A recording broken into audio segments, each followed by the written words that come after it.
बेर कुर्बान नाथ कोटि बेर कुर्बान बोलो श्री प्राणनाथ प्यारे की।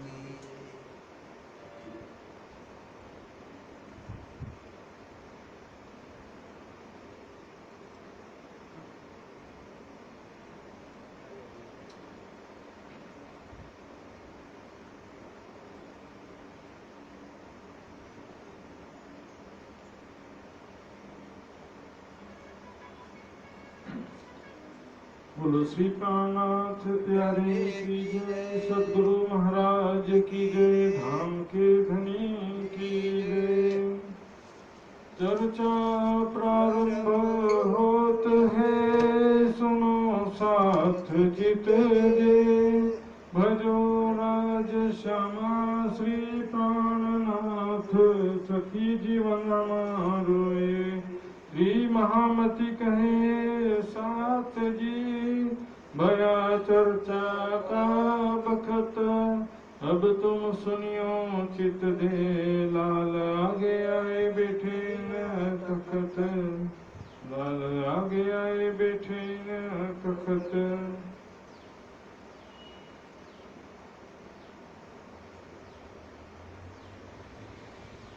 श्री महामत कहे सुनो साथ जी, जो तुम में बीतक लिखी लो महफूज में, तुम्हारे ताले हक, तुम्हारे ताले हक। रोहिल्ला खान की सराय में,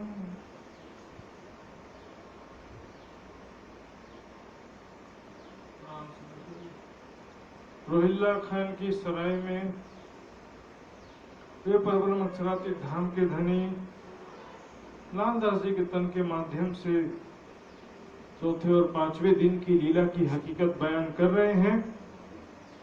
किस प्रकार दिल्ली में बादशाह औरंगजेब के पास ब्रह्म ज्ञान का संदेश पहुंचाने का प्रयास चल रहा है, उनके अंदर परम धाम की एक विशेष सकुमार की आत्म परखा, इसलिए इतना विशेष रूप से मेहनत चल रहा है। ये तो और किसी भी हम देखेंगे और किसी बादशाह की तरफ इतना जोर लगा करके प्रयास नहीं किया, क्योंकि इनके अंदर परख लिया था कि सकुमार की आत्म है, और देवचंद जी ने कहा था सकुंडल और सकुमार, ये दो आत्म को जागृत करो, विशेष रूप से ध्यान दो इनके ऊपर।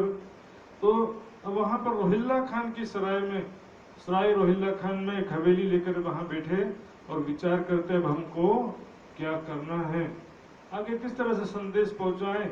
इससे पहले हमने सुना कई दरबारियों से पर्सनली मुलाकात किया व्यक्तिगत रूप से, और 22 प्रश्न लिखा, सलंत की वाणी लेकर के भी कई लोगों को सुनाया, शेख जी मीर जी का किस्सा भी लिखा, बहुत सारे प्रयास अभी तक भी कर चुके थे, लेकिन अब आगे जाकर कुछ ठोस उपाय करना पड़ेगा, इस तरह से नहीं चलेगा। अब हमको क्या करना, हुक्म परवरदिगार, अब हमको क्या करना, किस तरह से काम होगा। ये लोग ऐसे बातचीत करने से क्या होता है, कभी कुछ बोलते हैं, कभी कुछ बोलते हैं, कभी बोलते हैं हाँ बात ठीक है आपकी, लेकिन ऐसी बात है वैसी बात है।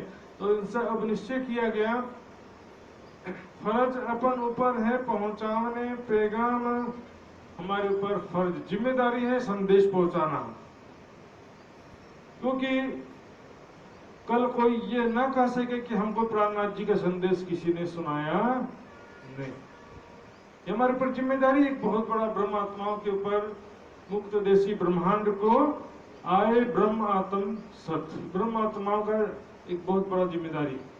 छठा दिन मोमिनों का, और पांचवें दिन में भी एक सारी दुनिया को ब्रह्म ज्ञान देना, प्राणनाथ जी का संदेश पहुंचाना, ये सब सुंदर साथ का जिम्मेदारी था। जो कोई ईमान लावे हैं सो दाखिल होए निज धाम, जो कोई ईमान लाएगा तो अपने भले के लिए, और जो नहीं लाएगा तो अपने लिए। हमारा देखिए, मेरा पारिश्रमिक अल्लाह के जिम्मे। मोहम्मद साहब ने क्या कहा, मैं तुमसे ज्ञान सुनाने के बदले कोई पैसा नहीं मांगता हूं, मेरा पारिश्रमिक अल्लाह के जिम्मे है, जो ईमान लाएगा अपने लिए और जो नहीं लाएगा वो अपने लिए। ठीक है ना, जो कोई ईमान लाए तो दाखिल होए निज धाम, वो परम धाम का सुख प्राप्त करेगा, और जो नहीं लाएगा तो भी अपना कौन सा नुकसान होगा। हम तो अपना जो धामधनी ने जिम्मेदारी सौंपा है वो कर रहे हैं। इस वास्ते पैगाम को पहुंचाना जरूर, इसलिए पैगाम पहुंचाना जरूरी है। नलवा लिख पहुंचाइए तबे सुने कान, नलवा यानी चिट्ठी। अब क्या लिखित रूप में बातचीत होगी, जो भी बातचीत होगी। मौखिक रूप से कभी कुछ बोलते हैं, हाँ बात तो सही है, लेकिन हमें औरंगजेब को ऐसी बातें नहीं पहुंचा सकते, या बहुत ही गहरी बातें हैं, जो भी बात है वो बार बार बदलते हैं। मौखिक रूप से प्रमाणित नहीं हो पाता। उस समय में कोई रिकॉर्ड करने का जमाना भी नहीं था कि रिकॉर्ड कर लें। तो प्रमाणिकता के लिए अब लिखित रूप में बातचीत करने का निश्चय किया गया। तो ये कासिद यानी एक डाकिया खड़ा किया जाएगा। अपने सुंदर साथ में से ही एक को डाकिया बना दिया जाएगा, और 5 नजदीकी दरबारियों के पास, औरंगजेब के 5 नजदीकी जो लोग हैं उनका नाम निश्चित किया गया। सबसे पहले शेख इस्लाम, फिर शेख निजाम। शेख इस्लाम शरीयत का सबसे बड़ा धर्मगुरु, शेख निजाम औरंगजेब का उस्ताद, उनको ज्ञान सिखाने वाला। आकिल खान भी कुरान के बहुत बड़े ज्ञाता थे। इसके अलावा 2 थे, एक दीवान रिजवी खान और कोतवाल सिद्दीक फौलाद। ये 5 लोगों तक रुक्का पहुंचाने का, यानी कि पत्र के माध्यम से संदेश भेजना है, और उनसे जवाब भी रिटर्न में मांगना, लिखित में उनसे जवाब मांगना है। तो जबरदस्ती तो नहीं कर सकते, लेकिन सिस्टम क्या होता था, डाकिया जो भेजते थे वो डाकिया जाता था और फिर जवाब लेके वापस आता था, ऐसा नियम होता था। तो डाकिया भी अपने सुंदर साथ को ही एक बना दिया कांजी भाई। वही कांजी भाई जो जामनगर में सेवा में भी अनाज वनाज इकट्ठा करने की सेवा में भी थे, जूनागढ़ में भी थे, हरजी व्यास के वहां पर, और जो फांसी की घटना हुई वहां पर बाईजूनाथ जी की साड़ी पहनकर जो छुड़ाया था वो भी कांजी भाई। वही कांजी भाई अब यहाँ पर देखिए, एक सामान्य सुंदर साथ भी लगातार सेवा में रह करके कितने सेवा के कार्य कर सकता है। छोटे छोटे कार्य भी करके बहुत बड़ी सेवा कर सकता है। डाकिया बन गए कांजी भाई, और 5 रुक्के तैयार करते हैं। और रुक्का जो है, चिट्ठी कैसे तैयार किया, क्या क्या लिखा उसमें, ध्यान से सुनो। चिट्ठी जो है वो तैयार करते हैं जिसमें कयामत की निशानियों का जिक्र है, और इमाम मेहदी ईसा रुहुल्लाह आदि की पहचान, सारी बातेनी पहचान लिखी हुई है। तो चिट्ठी लिखते हैं, हकीकत कयामत की और पहचान इमाम, उसमें कयामत की हकीकत लिखी सारी। कयामत का समय नजदीक आ गया। तो ग्रंथों में लिखा था, कुरान में, बाइबल में और दुनिया के तमाम ग्रंथों में लिखा हुआ है जगत के अंतिम समय की निशानियां, भविष्यवाणियां। तो उसके हिसाब से मुसलमान क्या डर जाते हैं, कयामत मतलब सब खत्म हो जाएगा। लेकिन ये खत्म होगा तब तो वो खड़ा होगा ना। जन्नत तो जाना सब चाहते हैं, लेकिन मरना कोई नहीं चाहता, तो फिर कैसे काम चलेगा। जन्नत कब जाएंगे सब, ये शरीर और संसार के लय होने के बाद ही तो जाएंगे। न्याय के दिन सबका न्याय होगा, तो न्याय के दिन में जाने से क्यों डरते। कयामत क्या है, कायमी का दिन। उस दिन दोजख भी कायम की जाएगी, जन्नत भी कायम की जाएगी। लेकिन मोहम्मद साहब शिफायत करके मोमिनों को दोजख से छुड़ा करके जन्नत में ले जाएंगे, ऐसा लिखा। तो शिफायत क्या है, ये ब्रह्म ज्ञान ही शिफायत है। जिसको ब्रह्म ज्ञान प्राप्त होगा वो माया के दुखों से निकलकर अपने धाम धनी के और हक ताला खुदा के अर्श अजीम के सुखों को प्राप्त करेगा। तो ये क़यामत की जो बातें हैं, मोमिन जो है उनको क्या लिखा, मौत मोमिन के लिए तोहफा है। मौत मोमिन के लिए तोहफा, गिफ्ट कहा गया। दुनिया मौत से डरती है, लेकिन मोमिन मौत के सिर पर पैर रखकर जाते हैं। मौत के सिर पर पैर रखे जाएंगे। ऐसा नहीं कि कब आएगी मृत्यु, नो वेटिंग करना ही नहीं। वो तो तुरंत जो है धाम धनी के प्रेम में समर्पित होने के लिए तैयार रहते हैं। हकीकत कयामत की सारी बातें लिखते हैं कि कयामत की क्या निशानियां हैं, उस समय जो लीला होगी न्याय की लीला, वो वास्तविक क्या है न्याय की लीला। इमाम मेहदी का हृदय ही खुदा का तखत है, जिस पर हक ताला अपने जोश स्वरूप से विराजमान होकर सारी दुनिया का ये ज्ञान के द्वारा न्याय कर रहे हैं अभी। और दूसरा न्याय होगा लास्ट में। हर चीज दो दो देखिए, गजा दो प्रकार, और सुर भी फूकना असराफिल का, दो सुर फूकना, गजा भी दो प्रकार का, सुर फूकना भी दो प्रकार। तो पहला गजा हो गया वाणी के द्वारा सत्य असत्य का निर्णय, और दूसरी गजा होगी सबके कर्मों का न्याय। तो वो भी जोश की शक्ति के द्वारा होगा। उसमें वाणी में कहा, जोश देना हादी का छिपने, या जीत या हार। सबके दिल के भाव चेहरे पे आ जाएंगे, सबके किए हुए कर्म उसके चेहरे पर आ जाएंगे। जिन्होंने अच्छा कर्म किया होगा, प्राणनाथ जी की पहचान किया होगा, उसका चेहरा खिला हुआ होगा, और जिसने प्राणनाथ जी की पहचान नहीं किया होगा, माया में ही डूबे रहे हैं, बुरी कर्मों में लिप्त रहे, उनका चेहरा मुरझाया पड़ेगा। केतों के मुंह उज्जवल भय और केते के मुंह स्याह। कितने के मुख काले हो जाएंगे, तो कैसे होंगे? कोई रंग से काले नहीं होंगे। चेहरे में शर्मिंदगी का भाव आ जाएगा, पश्चाताप का भाव आ जाएगा, और जो अच्छे कर्म किए उनके चेहरे पे गर्व होगा, खुशी का भाव होगा, सफलता का भाव होगा। धाम धनी की कृपा से ऐसा सारा कुछ लीला होगा, कयामत की लीला से कहते हैं। तो इमाम मेहदी या महामती जी का हृदय ही खुदा का तखत है, जिसपे विराजमान होकर के वो न्याय करेंगे। और कयामत की जो निशानियां हैं, 7 निशानियां लाइन से दिखेंगी, क्योंकि अभी तक में कई जगह प्रसंग आएगा, लेकिन वो विस्तृत विवरण एक जगह दे देते। हर जगह विस्तृत विवरण बार बार देना संभव नहीं होता, क्योंकि उसमें समय लगता है ना। तो सबसे पहली निशानी है काना दज्जाल। काना मतलब एक आंख फूटी हुई, एक आंख फूटी हुई रहेगी दज्जाल की, और वो गधे पे सवार होके आएगा। गधा कितना बड़ा बोले, उसके गधे के जांघ तक 7 समुद्र का पानी आएगा, इतना बड़ा गधा। 7 दरियाओं का पानी पहुंचिया लग रहा, कमर तक के 7 समुद्र का पानी आएगा। इसका मतलब 7 पाताल। गधा क्या है? ये विराट ही गधा है। देखिए 14 लोक का नक्शा, मृत्यु लोक के नीचे 7 लोक है, वो 7 समुद्र कह दिया, और ऊपर के 7 लोक कमर के ऊपर का भाग। तो 14 विराट ही गधा है, जिसके ऊपर समस्त प्राणियों के अंदर दज्जाल बैठ गया। काना आंख का मतलब है बाहरी देह दृष्टि तो है, आत्मिक दृष्टि नहीं है।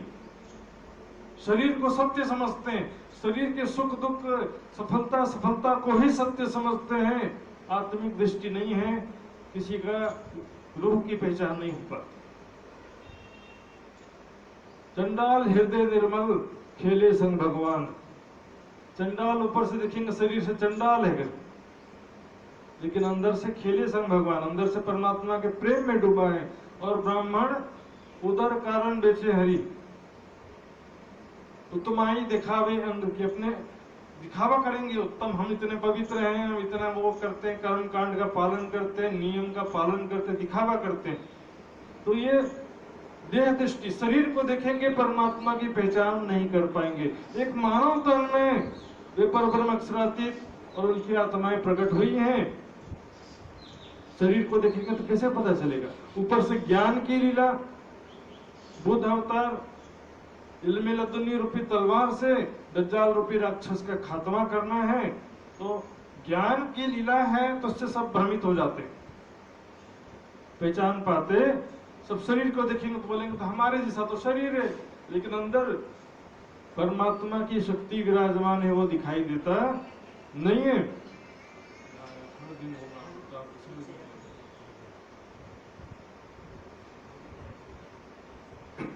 तो सबसे पहला दज्जाल की निशानी है दूसरा निशानी है दाबतुल अर्ज जानवर।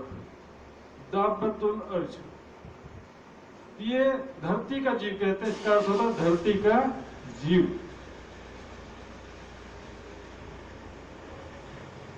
एक ऐसा जीव प्रकट होगा धरती में जिसका चेहरा तो इंसान का होगा लेकिन आंखें सूअर की होंगी, पहाड़ी बैल का सिंह होगा, कान हाथी का होगा और गर्दन मुर्गे का, छाती शेर की, पीठ गीदड़ का, लेकिन चेहरा इंसान का होगा। ये ऐसा जानवर कैसे हो सकता है? आखिर जानवर तो ये है नहीं, लिखी हैवानी तबीयत। राणा जी कहते ये कोई पशु नहीं है, पार्श्विक वृत्ति, पशुओं के गुण इंसान में आ जाना। कुदृष्टि सुअर की आंख कहा गया, कुदृष्टि से सबको देखना। पहाड़ी बैल का सिंह, हर किसी से लड़ने का स्वभाव। जहां भी जाएंगे, ट्रेन में जाओ वहां झगड़ा, सीट के लिए छोटी छोटी बात को लेकर झगड़ा शुरू हो जाएगा। बस में जाएंगे वहां झगड़ा, चढ़ते उतरते समय, बैठते समय, बाजार में कोई सामान खरीदने जाओ, गाड़ी इधर से घुसा रहा, कोई उधर से, किसी को दो शब्द बोल दिए तो झगड़ा शुरू। भी ठीक से गाड़ी चलाओ, देखो रॉन्ग साइड क्यों चला रहे हो, लेकिन तेरे बाप का क्या जा रहा बोलेंगे। हर कोई झगड़ा करने के लिए तैयार है। पहाड़ी बैल का सिंह। हाथी कान क्या है?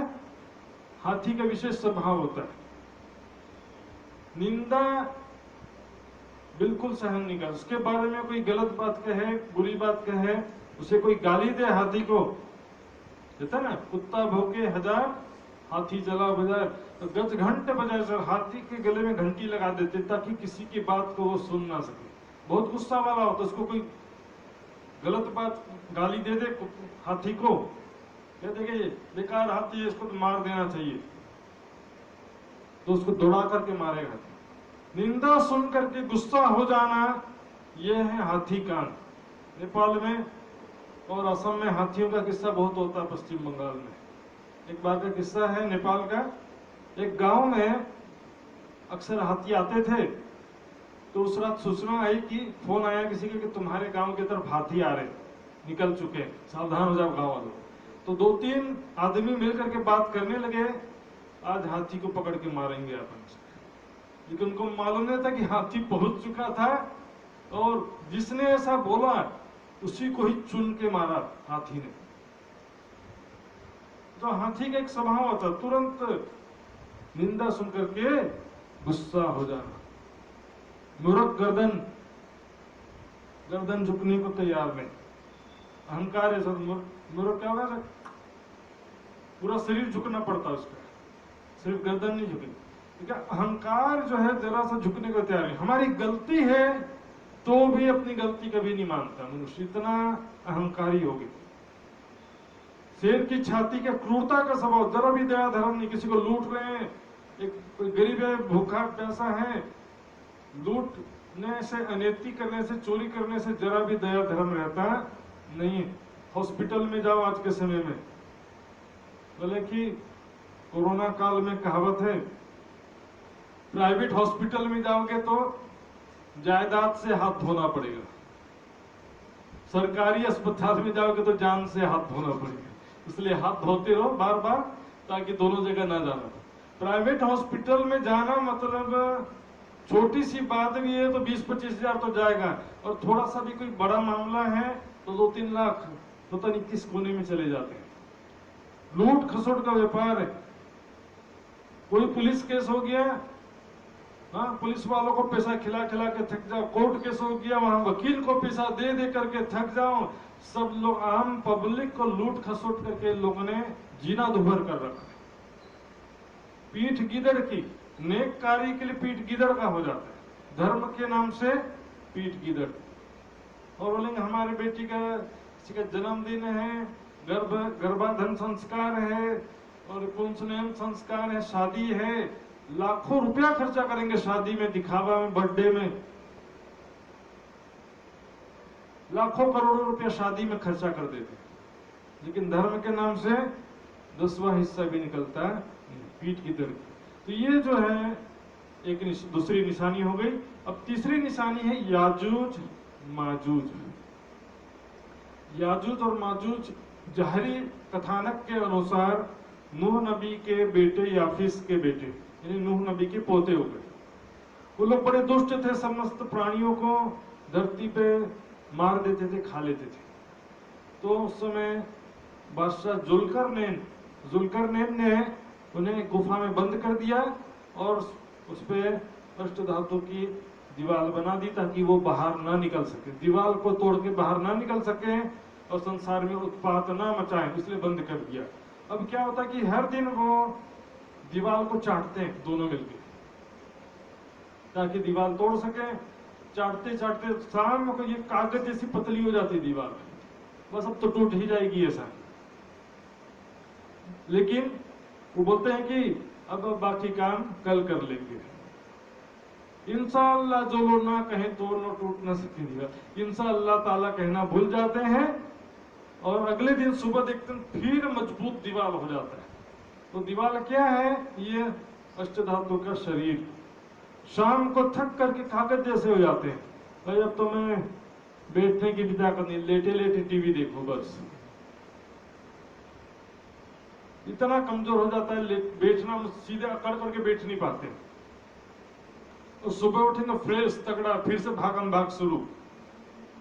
तो इस तरह से क़यामत के समय क्या होगा, दीवार तोड़ करके निकल जाएंगे। तो जो सैकड़ों हजारों की संख्या में लोग जगह जगह मारे जाते हैं, ये भी याजूज माजूज के प्रतीक हैं। याजूज कहाँ है? दिन को, और माजूज है रात। तो इनकी तीन फौज है, तुला ताबा शाबा, यानी सुबह दोपहर और रात।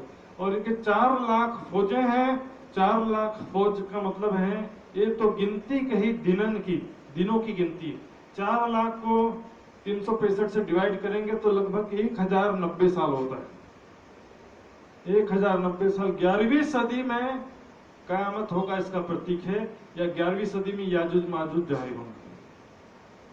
तो ये याजूज माजूज जो है दिन रात के रूप में दुनिया के काल है। जब महाप्रलय का समय आएगा, सबकी आयु समाप्त, संसार की आयु समाप्त हो जाएगी, सारा का सारा प्रलय हो जाएगा। दावतुल अर्ज में एक बात और थी, उसके हाथ में, दोनों हाथ में 2 चीजें रही। एक हाथ आसा मूसे का, दूसरे सुलेमान की मोहर। उसके एक हाथ में मूसे की छड़ी होगी, बड़ी चमत्कारी छड़ी थी। मूसा पैगंबर के पास एक छड़ी थी, उससे वो जमीन में फेंकता था तो सांप बन जाता था वो, और जब उसको सांप के पूंछ को पकड़ के से उठाता था तो वापस छड़ी बन जाता था। उसी छड़ी की सहायता से लाल समुद्र को दोनों तरफ डिवाइड करके बीच में से निकल गए थे। उसी समुद्र के द्वारा वहां एक नदी थी, उसको पूरा खून कर दिया था। तो बहुत ही चमत्कारी छड़ी थी, वो छड़ी होगी उसके पास में। और दूसरी सुलेमान की मुहर। सुलेमान पैगंबर भी है, बादशाह भी, उसकी मुहर, सिक्का। तो आशा चुभावे, छड़ी जिसको चुभाएगा उसका चेहरा उज्जवल हो जाएगा, और सिक्का लगाएगा, मुहर लगाएगा, उसका चेहरा काला हो जाएगा। तो ये रामनाथ यही बात कहते हैं कि वो जानवर तो जब हम खुद ही, हमारे अंदर ही वो स्वभाव है, तो फिर छड़ी हम खुद को कैसे लगाएंगे? क्योंकि जोश देना हादी का छिपने याद जीत या हार। हमारे अंदर से राज्य की शक्ति से ऐसा हो जाएगा कि सभी मनुष्य के दिल में जो हम अभी छिपा के बैठे हुए हैं बहुत सारी बातें, वो चेहरे पे प्रकट हो जाएंगी। तो जिसने अच्छा कर्म किया होगा उसका चेहरा खिल जाएगा, और जिसने बुरा कर्म किया होगा उसका चेहरा शर्मिंदगी से युक्त होगा। बाकी तो धाम धनी की कृपा है जिसको बचा ले। तो ये 3 निशानियां हो गई, दावतुल अर्ज, दज्जाल और याजूज माजूज। अब चौथी निशानी है मगरब सूरज। पश्चिम से सूर्य उगना। सूर्य जनरली कहां से उगता है? पूरब दिशा से उगता है और पश्चिम में डूबता है। लेकिन बोले कि उस समय क्या होगा, उल्टा हो जाएगा, पश्चिम से सूरज निकलेगा। पश्चिम से सूरज निकलना एक मुहावरा भी कहा जाता है।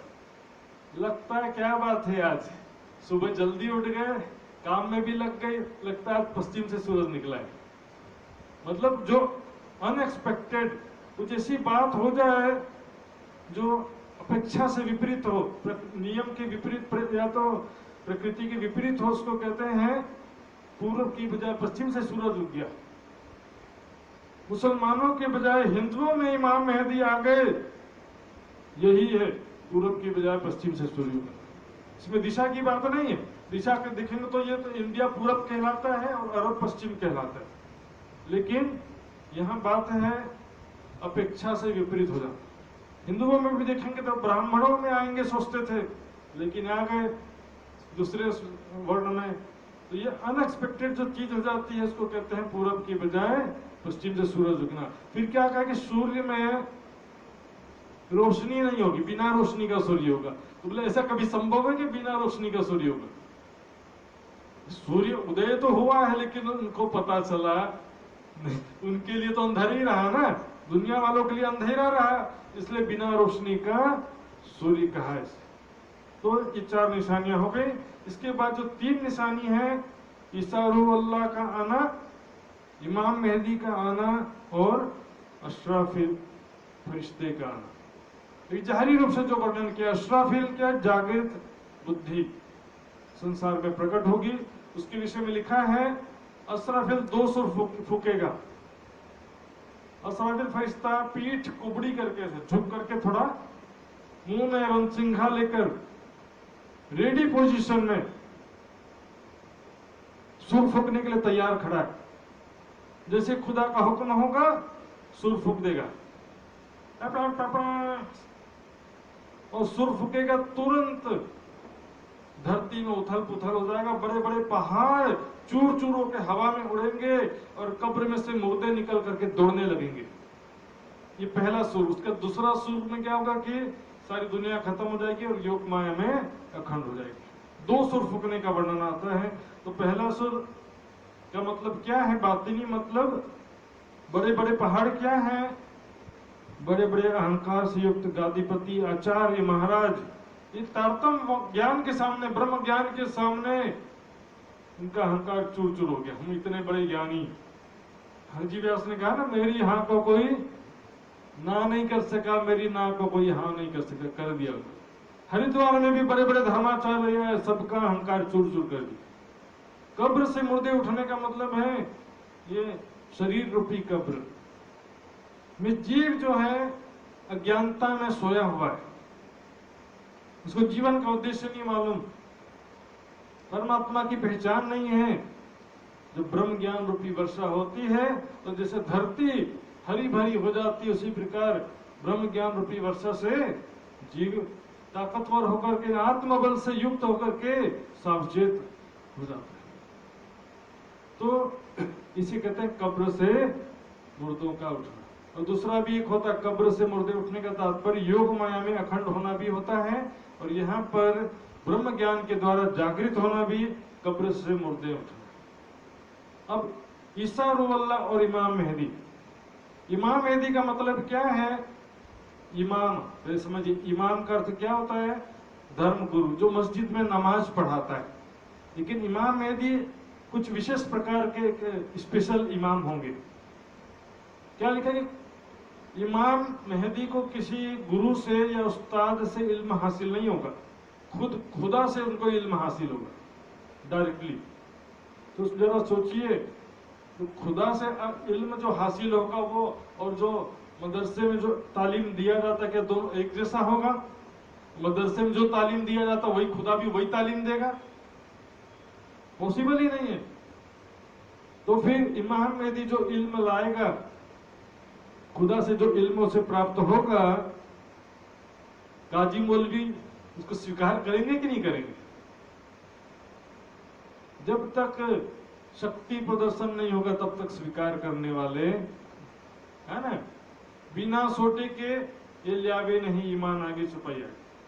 क्योंकि जो है माया का ऐसा नशा चढ़ा है, सत्य को कोई स्वीकारना चाहता नहीं है। सभी माया के तत्कालिक लाभ को देखते हैं। परमात्मा खुद ही जाहिर हो जाएगा, हमको क्या करना उससे। तत्कालिक लाभ को सब देखते हैं। इमाम मेहदी जो है वो यानी कि उसके सांसों में ऐसा असर होगा इमाम मेहदी के सांसों में कि दज्जाल सामने आए ना तो मोम के जैसे पिघलने लगेगा, इतना सांसों में असर होगा। इमाम तो मारे इनको, प्राणनाथ जी वाणी में कहते हैं, इमाम तो मारे इनको जो आपी होए वजूद, कोई शरीरधारी व्यक्ति हो दज्जाल तब तो उसे मारा जाए ना, इमाम की आवाज से हो गया नाबूद, इमाम मेहदी की आवाज से ही वो नाबूद यानी अस्तित्व रहित हो गया। तो इमाम मेहदी की विशेष पहचान है अर्श बका पर सजदा करावसी इमाम, वो परम धाम का सजदा कराएंगे, परम धाम की अर्श आजम की पहचान कराएंगे और वहां का ध्यान करेंगे। अर्श बका पर सजदा करावसी इमाम। अब इमाम मेहदी और अल्लाह ताला में देखिए डिफरेंस है, अल्लाह ताला मूल स्वरूप का नाम है, इमाम मेहदी यहाँ पर जो तन है। तो इमाम मेहदी का हृदय ही खुदा का तख्त है, न्याय का तख्त, जिसपे बैठ के वो न्याय कर रहे हैं। अलग से मान लो सिंहासन लगा करके दरबार लगाएंगे तो असंख्यों दुनिया वाले का न्याय, पेशी, सुनवाई, ये जो जाहिरी वर्णन किया गया है उस आधार पर नहीं, एक ही पल में निर्णय हो जाएगा जो उसकी शक्ति के सहारा, सबके हृदय की अच्छाई बुराई सबके चेहरे पर आ जाएगी, सभी पश्चाताप की अग्नि में जलने लगेंगे, एक साथ सबका न्याय हो जाएगा, एक एक करके लाइन से, हाँ मेरा न्याय, फिर मेरा न्याय, फिर अगले का न्याय, ऐसे जो है इसी तरह से न्याय नहीं होने वाला है। अब ईसा रुअल्लाह का दोबारा आना, ईसा रुअल्लाह शब्द जो है ये कुरान और तफसीर हुसैनी हदीसों का समझिए। ईसा मसीह बाइबल में जिसे कहा गया है उसे ही कुरान में ईसा रूहुल्लाह कहा गया। ईसा मसीह का जो विषय है वो कुरान में भी है, बाइबल में भी है। तो बाइबल के हिसाब से क्या मान्यता है, जो ईसा मसीह को क्रूस पर चढ़ाया गया, उसके बाद मर गए, 3 दिन बाद पुनर्जीवित हुए और वो आकाश में उठा लिए गए, चले गए स्वर्ग में, इन्हें परम धाम। हिवेन का अर्थ वो स्वर्ग करते हैं, लेकिन हिवेन का अर्थ जन्नत भी होता है और हिवेन का अर्थ सुप्रीम हिवेन, परम धाम भी होता है।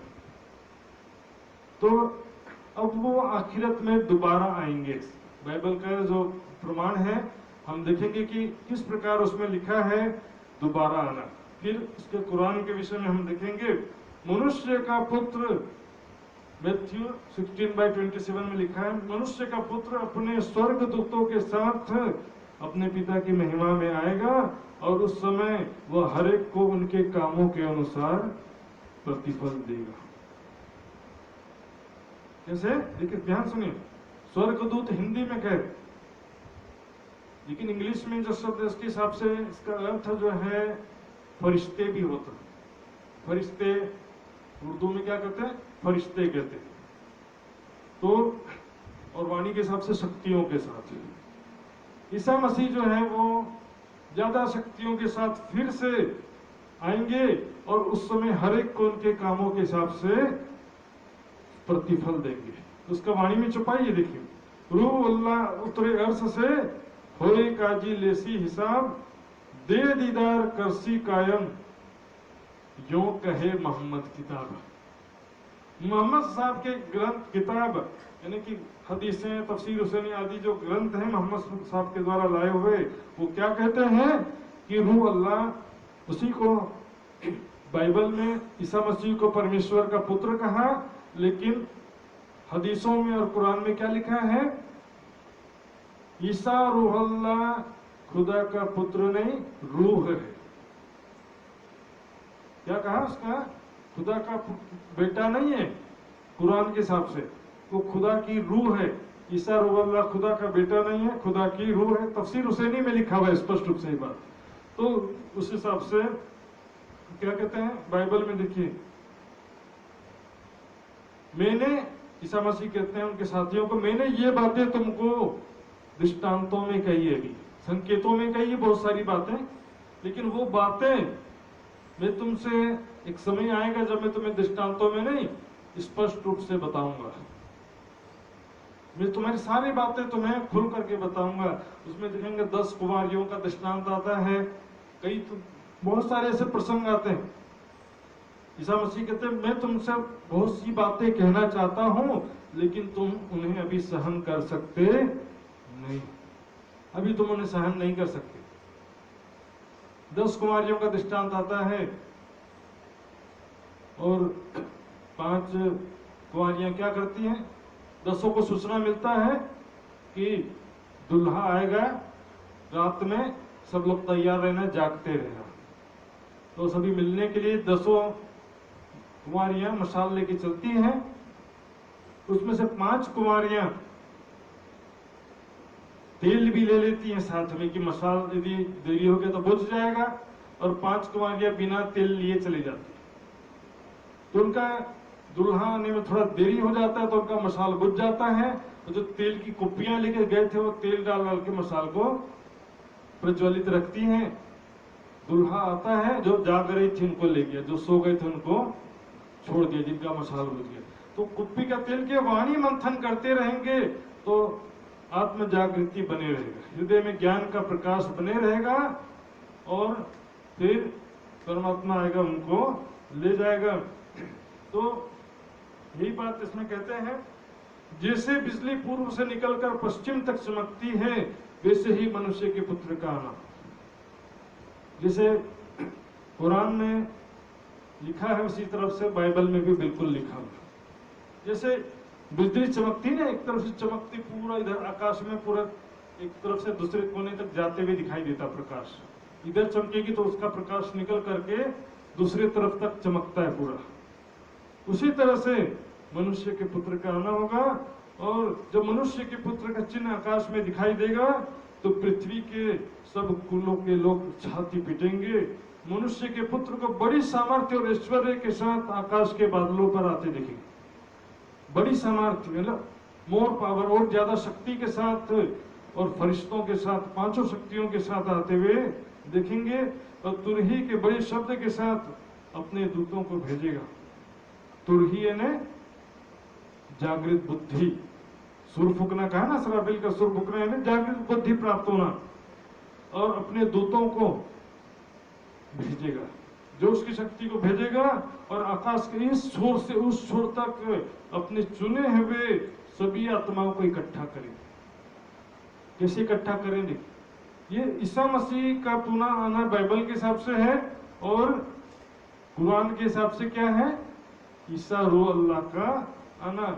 इसमें 2-3 बातें लिखी हैं। The day of Lord come unexpectedly like a thief at the night. Lord ईसा मसीह का जो वापसी का दिन है वो रात्रि में चोर की भांति आएगा। जैसे रात्रि में चोर आता है, चला जाता, किसी को पता चलता नहीं, किसी को पता चलता ही नहीं है। रात्रि में चोर की भांति प्रभु यीशु मसीह का दिन आएगा। इसमें बाइबल में हम देखेंगे लॉर्ड शब्द ईसा मसीह के लिए प्रयोग किया हर जगह, और परमात्मा के लिए गॉड शब्द प्रयोग किया है। जैसे देखेंगे, for the Lord himself shall descend from heaven with a shout, with the voice of archangel, and with the trump of God, and the dead in Christ shall rise first. मतलब इसमें देखिएगा क्या लिखा है कि जब वह प्रभु सभी पवित्र लोगों के साथ में आएगा, क्या कह रहे? लॉर्ड हिमसेल्फ, वो प्रभु यीशु स्वयं हीवेन परम धाम से उतरेगा, और परमात्मा की शक्ति के साथ में। और जो ईसा मसीह के प्रति भावना रखने वाले लोग जो मरे थे वो पहले जीवित होंगे, ऐसा इनका कहना। यहाँ पर लॉर्ड शब्द ईसा मसीह के लिए प्रयोग हुआ है। गॉड स्वयं उठ करके आ जाएगा ऐसा संभव है भी नहीं, उसके लिए गॉड कहा है। परमात्मा के लिए गॉड शब्द है, ईसा मसीह के लिए लॉर्ड शब्द है। लेकिन कई सुंदर साथ कंफ्यूज हो जाते हैं कि lord himself come down from his heaven, तो लॉर्ड जो है राज्य स्वयं आएंगे। राज्य स्वयं आ सकते हैं क्या परम धाम से? सोचिए। लेकिन यहाँ पर लॉर्ड शब्द ईसा मसीह के लिए आया। और भी हम देखेंगे तो दूसरे आयतों में लिखा है, वह तुम्हारे मनों को ऐसा स्थिर करे कि जब हमारा प्रभु यीशु ओवर लॉर्ड जीसस क्राइस्ट लिखा है अपने सब पवित्र लोगों के साथ आए तो वे हमारे पिता परमेश्वर के सामने पवित्रता में निर्दोष ठहरे। इसमें दो तीन बातें देखिए। एक तो क्या कहा, हमारा प्रभु यीशु our Lord Jesus Christ English में लिखा है अपने सब पवित्र लोगों के साथ आए, यानी कि ब्रह्म सृष्टियों के साथ में आए। तो हमारे पिता परमेश्वर के सामने पवित्रता में हम निर्दोष ठहरे, यानी यहाँ पर परमेश्वर के लिए गॉड शब्द प्रयोग किया हुआ है। तो गॉड शब्द और लॉर्ड शब्द में जो कंफ्यूजन है इस कारण हो जाता है। लॉर्ड शब्द राज्य के लिए नहीं है, ईसा मसीह का दोबारा आना होता है। वाणी में भी लिखा है, अंजिल कहे ईसा बुजुर्ग आए के करसी हक। अंजिल बाइबल कहती है कि ईसा मसीह दोबारा आएंगे और उनके जो भी मानने वाले हैं उनको मुक्ति प्रदान करेंगे। ईसा अल्लाह अवसी कहे किताब फिरंगान किल्ली भीस्त जो यही पे खोल देसी नसरान। वाणी की छुपाई है, ईसा अल्लाह आएंगे ऐसी फिरंगियों यानी बाइबल कहती है और उनके पास ही किल्ली भीस्त जो यही पे बहिस्त की चाबी यानी परमेश्वर के राज्य में प्रवेश दिलाने का अधिकार उनके पास ही होगा और वो ईसाइयों के लिए परमेश्वर के राज्य का दरवाजा खोले। ईसाई मतलब क्या है, जो ईसा मसीह को मानता है वो ईसाई है, और जो ईसा मसीह को जानता ही नहीं है तो वो कैसा ईसाई हुआ। जो जानता ही नहीं है तो विश्वास कैसे सिद्ध होगा और प्रेम कैसे सिद्ध होगा। प्रेम भी इस शरीर के प्रति ही पकड़ लिया और विश्वास भी इस शरीर के प्रति। ये शरीर क्या दोबारा आने वाला है, बाइबल में लिखा है कि न जाने देह सहित न जाने देह रहित वो तीसरे स्वर्ग में उठा लिया गया। कंफ्यूजन देखिए, न जाने देह सहित या न जाने देह रहित। सो शरीर उठाया गया या शरीर के बिना उठाया गया, ये कंफ्यूजन रह गया।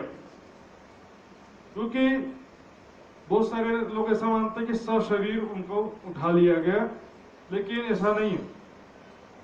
शरीर जाकर के शरीर ही वापस नहीं आएगा।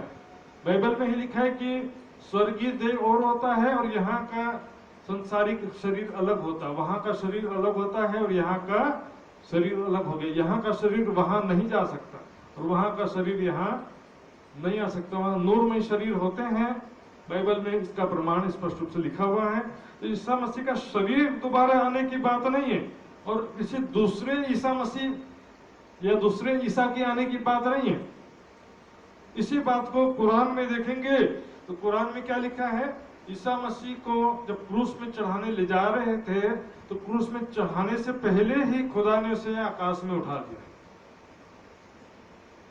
ये शुरुआत का थोड़ा डिफरेंस है कुरान और बाइबल में। बाइबल में क्या था, क्रूस में चढ़ाने के बाद तीसरे दिन जीवित हुए और गए, ऐसा था।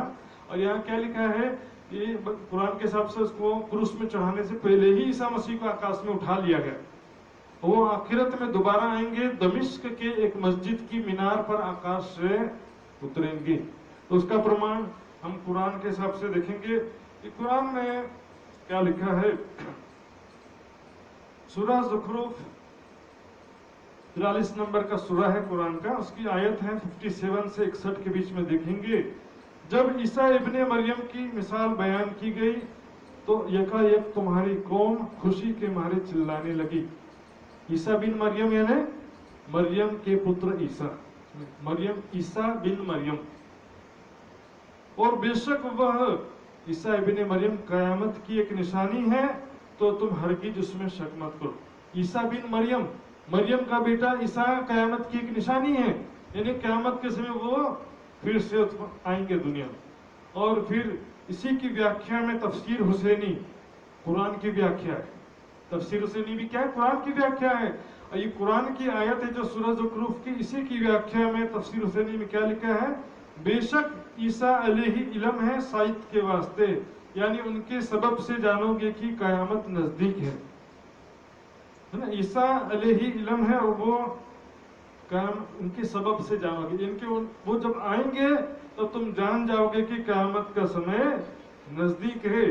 तफसीर हुसैनी में एक और जगह लिखा, ईसा साहिबे रूह है, ईसा साहिबे रूह, साहिब की रूह है, और वो रूह जो हक ताला से बेवास्ता असबाब सादर हुई, हक ताला से वो अवतरित हुई दुनिया में।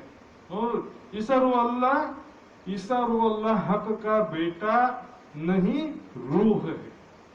तफसीर हुसैनी का वर्डिंग है, ये प्रकाशित हुई है तफसीर हुसैनी के अनमोल मोती, तो उसमें हम देख सकते हैं पेज नंबर, इसका मूल जो तफसीर हुसैनी है उसमें पेज नंबर 193 है।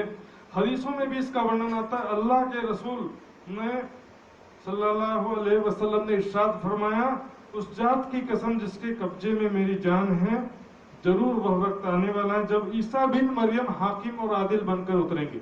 हाकिम यानी हुक्म, खुदा का हुक्म चलाने वाला, आदिल यानी सबका न्याय करने वाला। हाकिम और आदिल बनकर उतरेंगे। कौन उतरेंगे? ईसा बिन मरियम। देखिए, हिंदुओं के हिसाब से दो अवतार का वर्णन है, बुद्ध अवतार, बुद्ध निष्कलन अवतार। कुरान के हिसाब से दो शख्सियत के आने का वर्णन है, ईसा रूहुल्लाह का दोबारा आना और इमाम मेहदी का आना। ये दो शख्सियत का इसी का प्रमाण वाणी में भी बराबर है।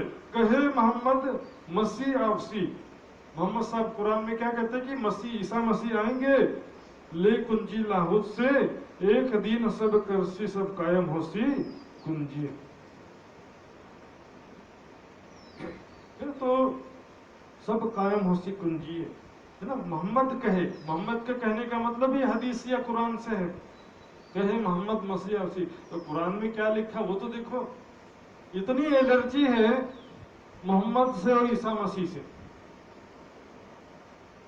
जब हिंदू ग्रंथों के हिसाब से हम कह सकते हैं कि कृष्ण के अंदर जो शक्ति थी वो दोबारा आई। भाई जो अक्षरातीत परब्रह्म कृष्ण के रूप में आए थे वही दोबारा आए कि नहीं आए प्राणनाथ जी के रूप में।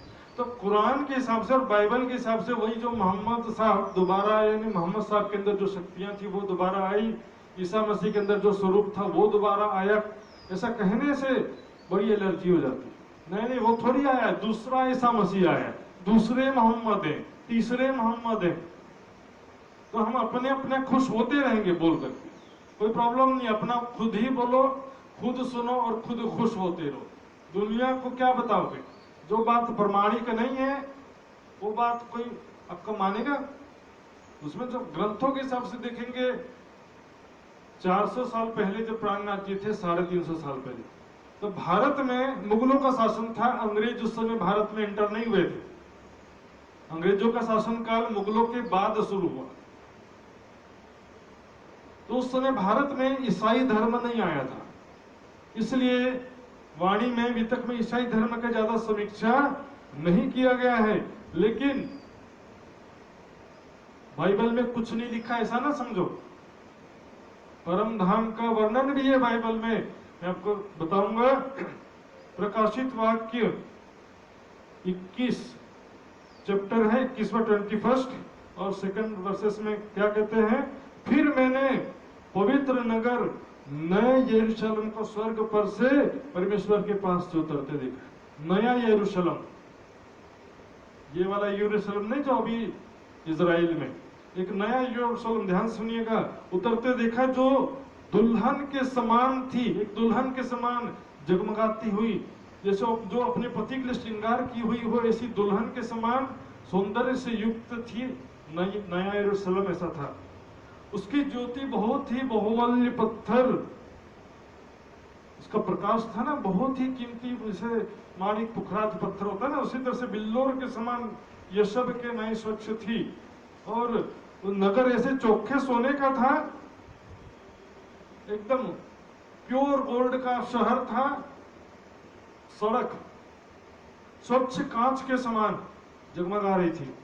उस नगर की नींव हर प्रकार के बहुमूल्य पत्थरों से चवरी हुई थी। नींव, खंबे, पहली नींव यशब की थी, दूसरी नींव नीलमणि की थी, तीसरी नींव लालड़ी की, चौथी मरकत की, पांचवी गोमेद की, छठवीं माणिक्य की, सातवीं पीतमणि की, आठवीं पिरोजा की, नौवीं पुखराज की, 10वीं लहसुनिया की, 11वीं धूम्रकांत की, 12वीं याकूत की।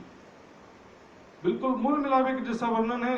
उस नगर में सूर्य और चांद के उजाले का प्रयोजन नहीं था, क्योंकि परमेश्वर के तेज से उसमें उजाला हो रहा था। और मेमना ईसा मसीह श्यामा जी उनके दीपक है। बिल्कुल उपनिषद जैसा उसमें कहा ना, तत्र सूर्यो भाति न चंद्रम तारकम, वहां न सूर्य का प्रकाश है, न चंद्रमा का प्रकाश है, न तारों का प्रकाश है, न विद्युत का प्रकाश है, न अग्नि का प्रकाश है, बल्कि ब्रह्म के धाम से ही, ब्रह्म के प्रकाश से ही सारा ब्रह्म धाम प्रकाशित हो रहा है। उपनिषदों में आए ना, सेम वही बात कह दिया कि उसमें सूर्य चांद के उजाले का प्रयोजन नहीं था, परमेश्वर के तेज से उसमें उजाला हो रहा था। फिर वहां पर आगे क्या देखा, देखिए यमुना जी का वर्णन। फिर उसने मुझे बिल्लोर की सी फलकती हुई जीवन के जल की एक नदी दिखाई, जो परमेश्वर और मेमने ईसा मसीह के सिंहासन से निकलकर उस नगर के सड़क के बीचों बीच बहती थी। यमुना जी है ना बीच में, अक्षरधाम रंगमहल के बीच में। राज श्यामा जी के हृदय का जो प्रेम रस है वो यमुना जी के रूप में प्रवाहित हो रहा, उसी को जीवन का जल का नदी कहा। बोले इसको जो पिएगा वो कभी प्यासा नहीं रहेगा, वो कभी भी प्यासा नहीं रहेगा। इस तरह से परम धाम का भी वर्णन जैसे उसमें है उस तरह से किया हुआ। तो बाइबल के हिसाब से और कुरान के हिसाब से देखेंगे ईसा मसीह का दोबारा आना। और उधर क्या लिखा है, ईसा रोल्ला का दोबारा आना। एक और बहुत ही अच्छा वर्सेस है बाइबल का, तब वह अधर्मी प्रकट होगा। अधर्मी एंटी क्राइस्ट, दज्जाल, शैतान प्रकट होगा, जिसे प्रभु यीशु अपने मुंह के फूंक से मार डालेंगे। खत्म। फूकने से मतलब क्या, वाणी में लिखा ना, करसी कतल दज्जाल को ईसे का इलम। दार्तम ज्ञान से अज्ञान रूपी दज्जाल का नाश होगा। शिव अपने मुंह के फूंक से मार देगा और उस अपने आगमन के तेज से भस्म कर देगा। तो ये बात जो है बाइबल के हिसाब से देखो, चाहे कुरान के हिसाब से देखो, वाणी में तो कुरान के हिसाब से लिखा है, लेकिन कुरान में बाइबल के हिसाब से लिखा है। हदीसों में भी आता है कि हजरत ईसा रूह अल्लाह, अरबी भाषा में हजरत लगा दिया और रूह अल्लाह, लेकिन बिन मरियम लगाया नहीं कि मरियम का बेटा। ईसा क़यामत की निशानियों में से है। वो दमिश्क एक शहर है यहाँ सीरिया में, दमिश्क एक शहर का नाम है सीरिया में। वहां की एक मस्जिद की मीनार क्या लंबा होता ना, ऊंचा होता, तो आकाश से मीनार में उतरेंगे, फिर मीनार से नीचे आएंगे दुनिया में ऐसे, क्योंकि आकाश में उठा लिया था तो आकाश से ही तो वापस आएंगे ना, जाहिरी वर्णन के अनुसार। तो पुनः आगमन वो शरीर का कहते हैं, लेकिन प्राणनाथ जी की वाणी के हिसाब से उनके अंदर जो शक्तियां थी, जो स्वरूप था, उसका पुनः आगमन होता है। इस तरह से 5 चिट्ठी लिख करके तैयार करते हैं। और असराफिल जब्राइल उतरे अर्श से, असराफिल और जब्राइल वो भी उतरे अर्श से, और लड़ाई दज्जाल की सब लिखी उनमें, सारी बातें चिट्ठी में लिख दिया।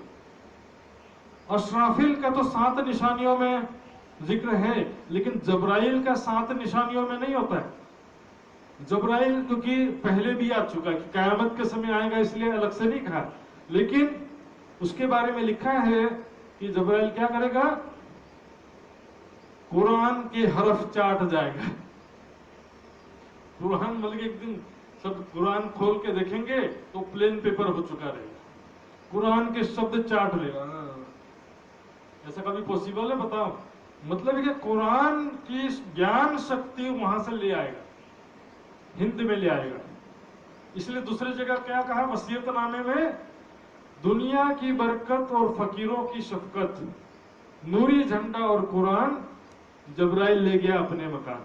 ध्यान सुनिए, दुनिया की बरकत ईमान, फकीरों की शफकत सो आखिर मेहरबान प्राणनाथ जी की कृपा, नूरी झंडा दीन का सत्य धर्म का झंडा, और कुरान की ज्ञान शक्ति, कुरान के रहस्य जब्राइल ले गया अपने मकान।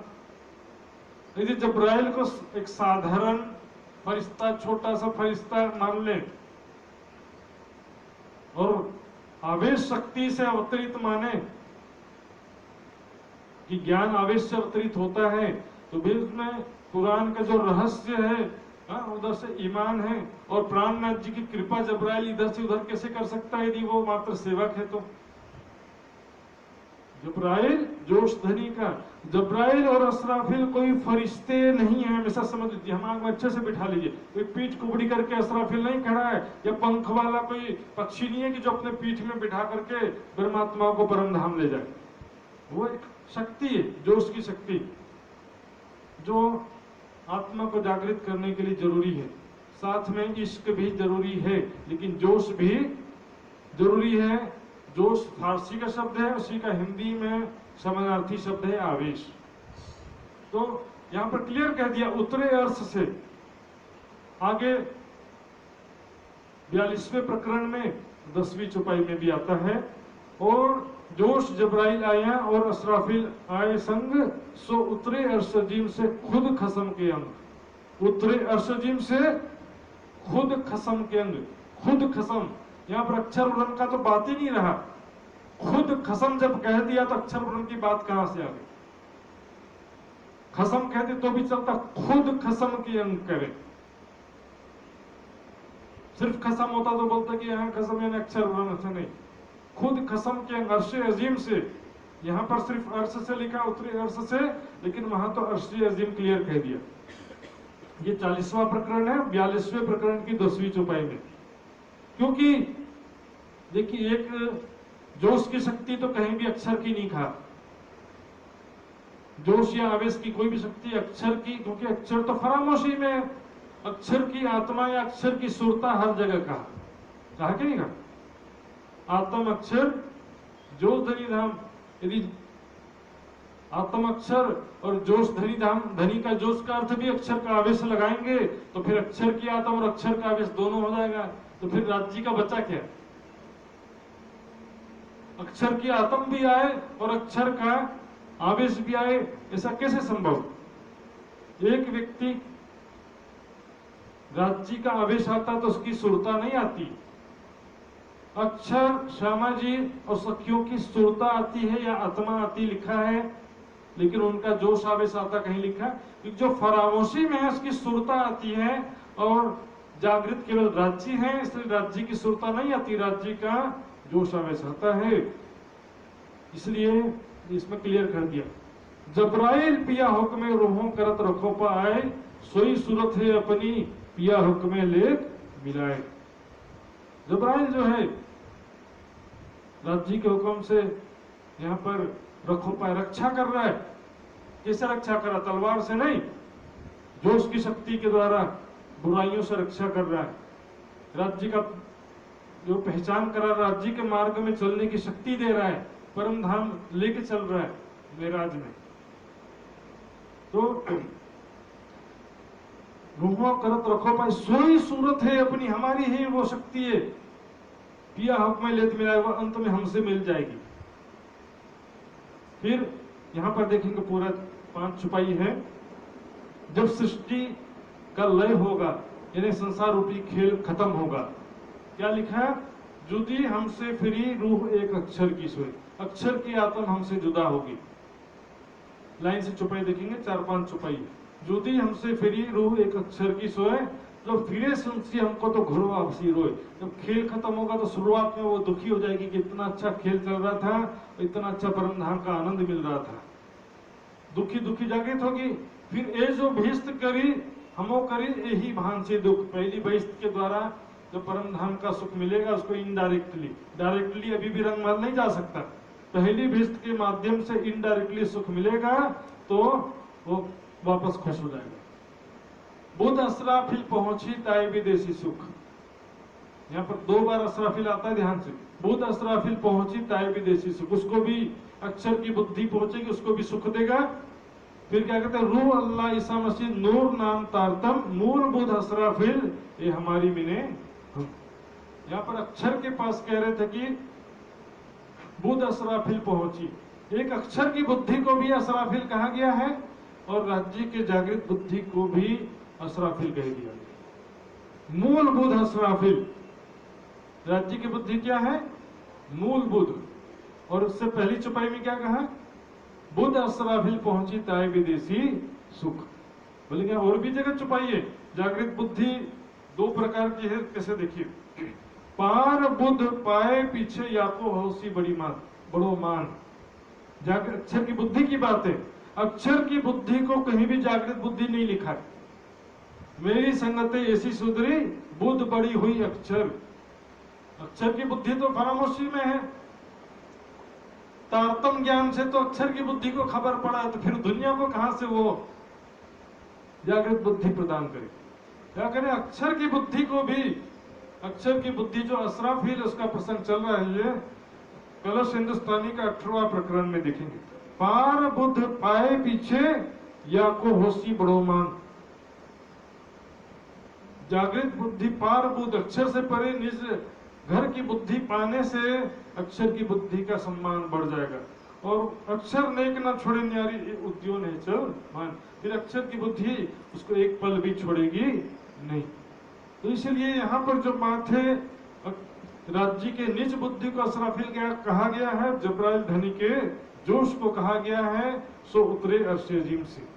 इस तरह से चिट्ठी रुक्का तैयार करते हैं। 5 रुक्का 5 लोगों के लिए। तो सबसे पहले जाते हैं शेख इस्लाम के पास।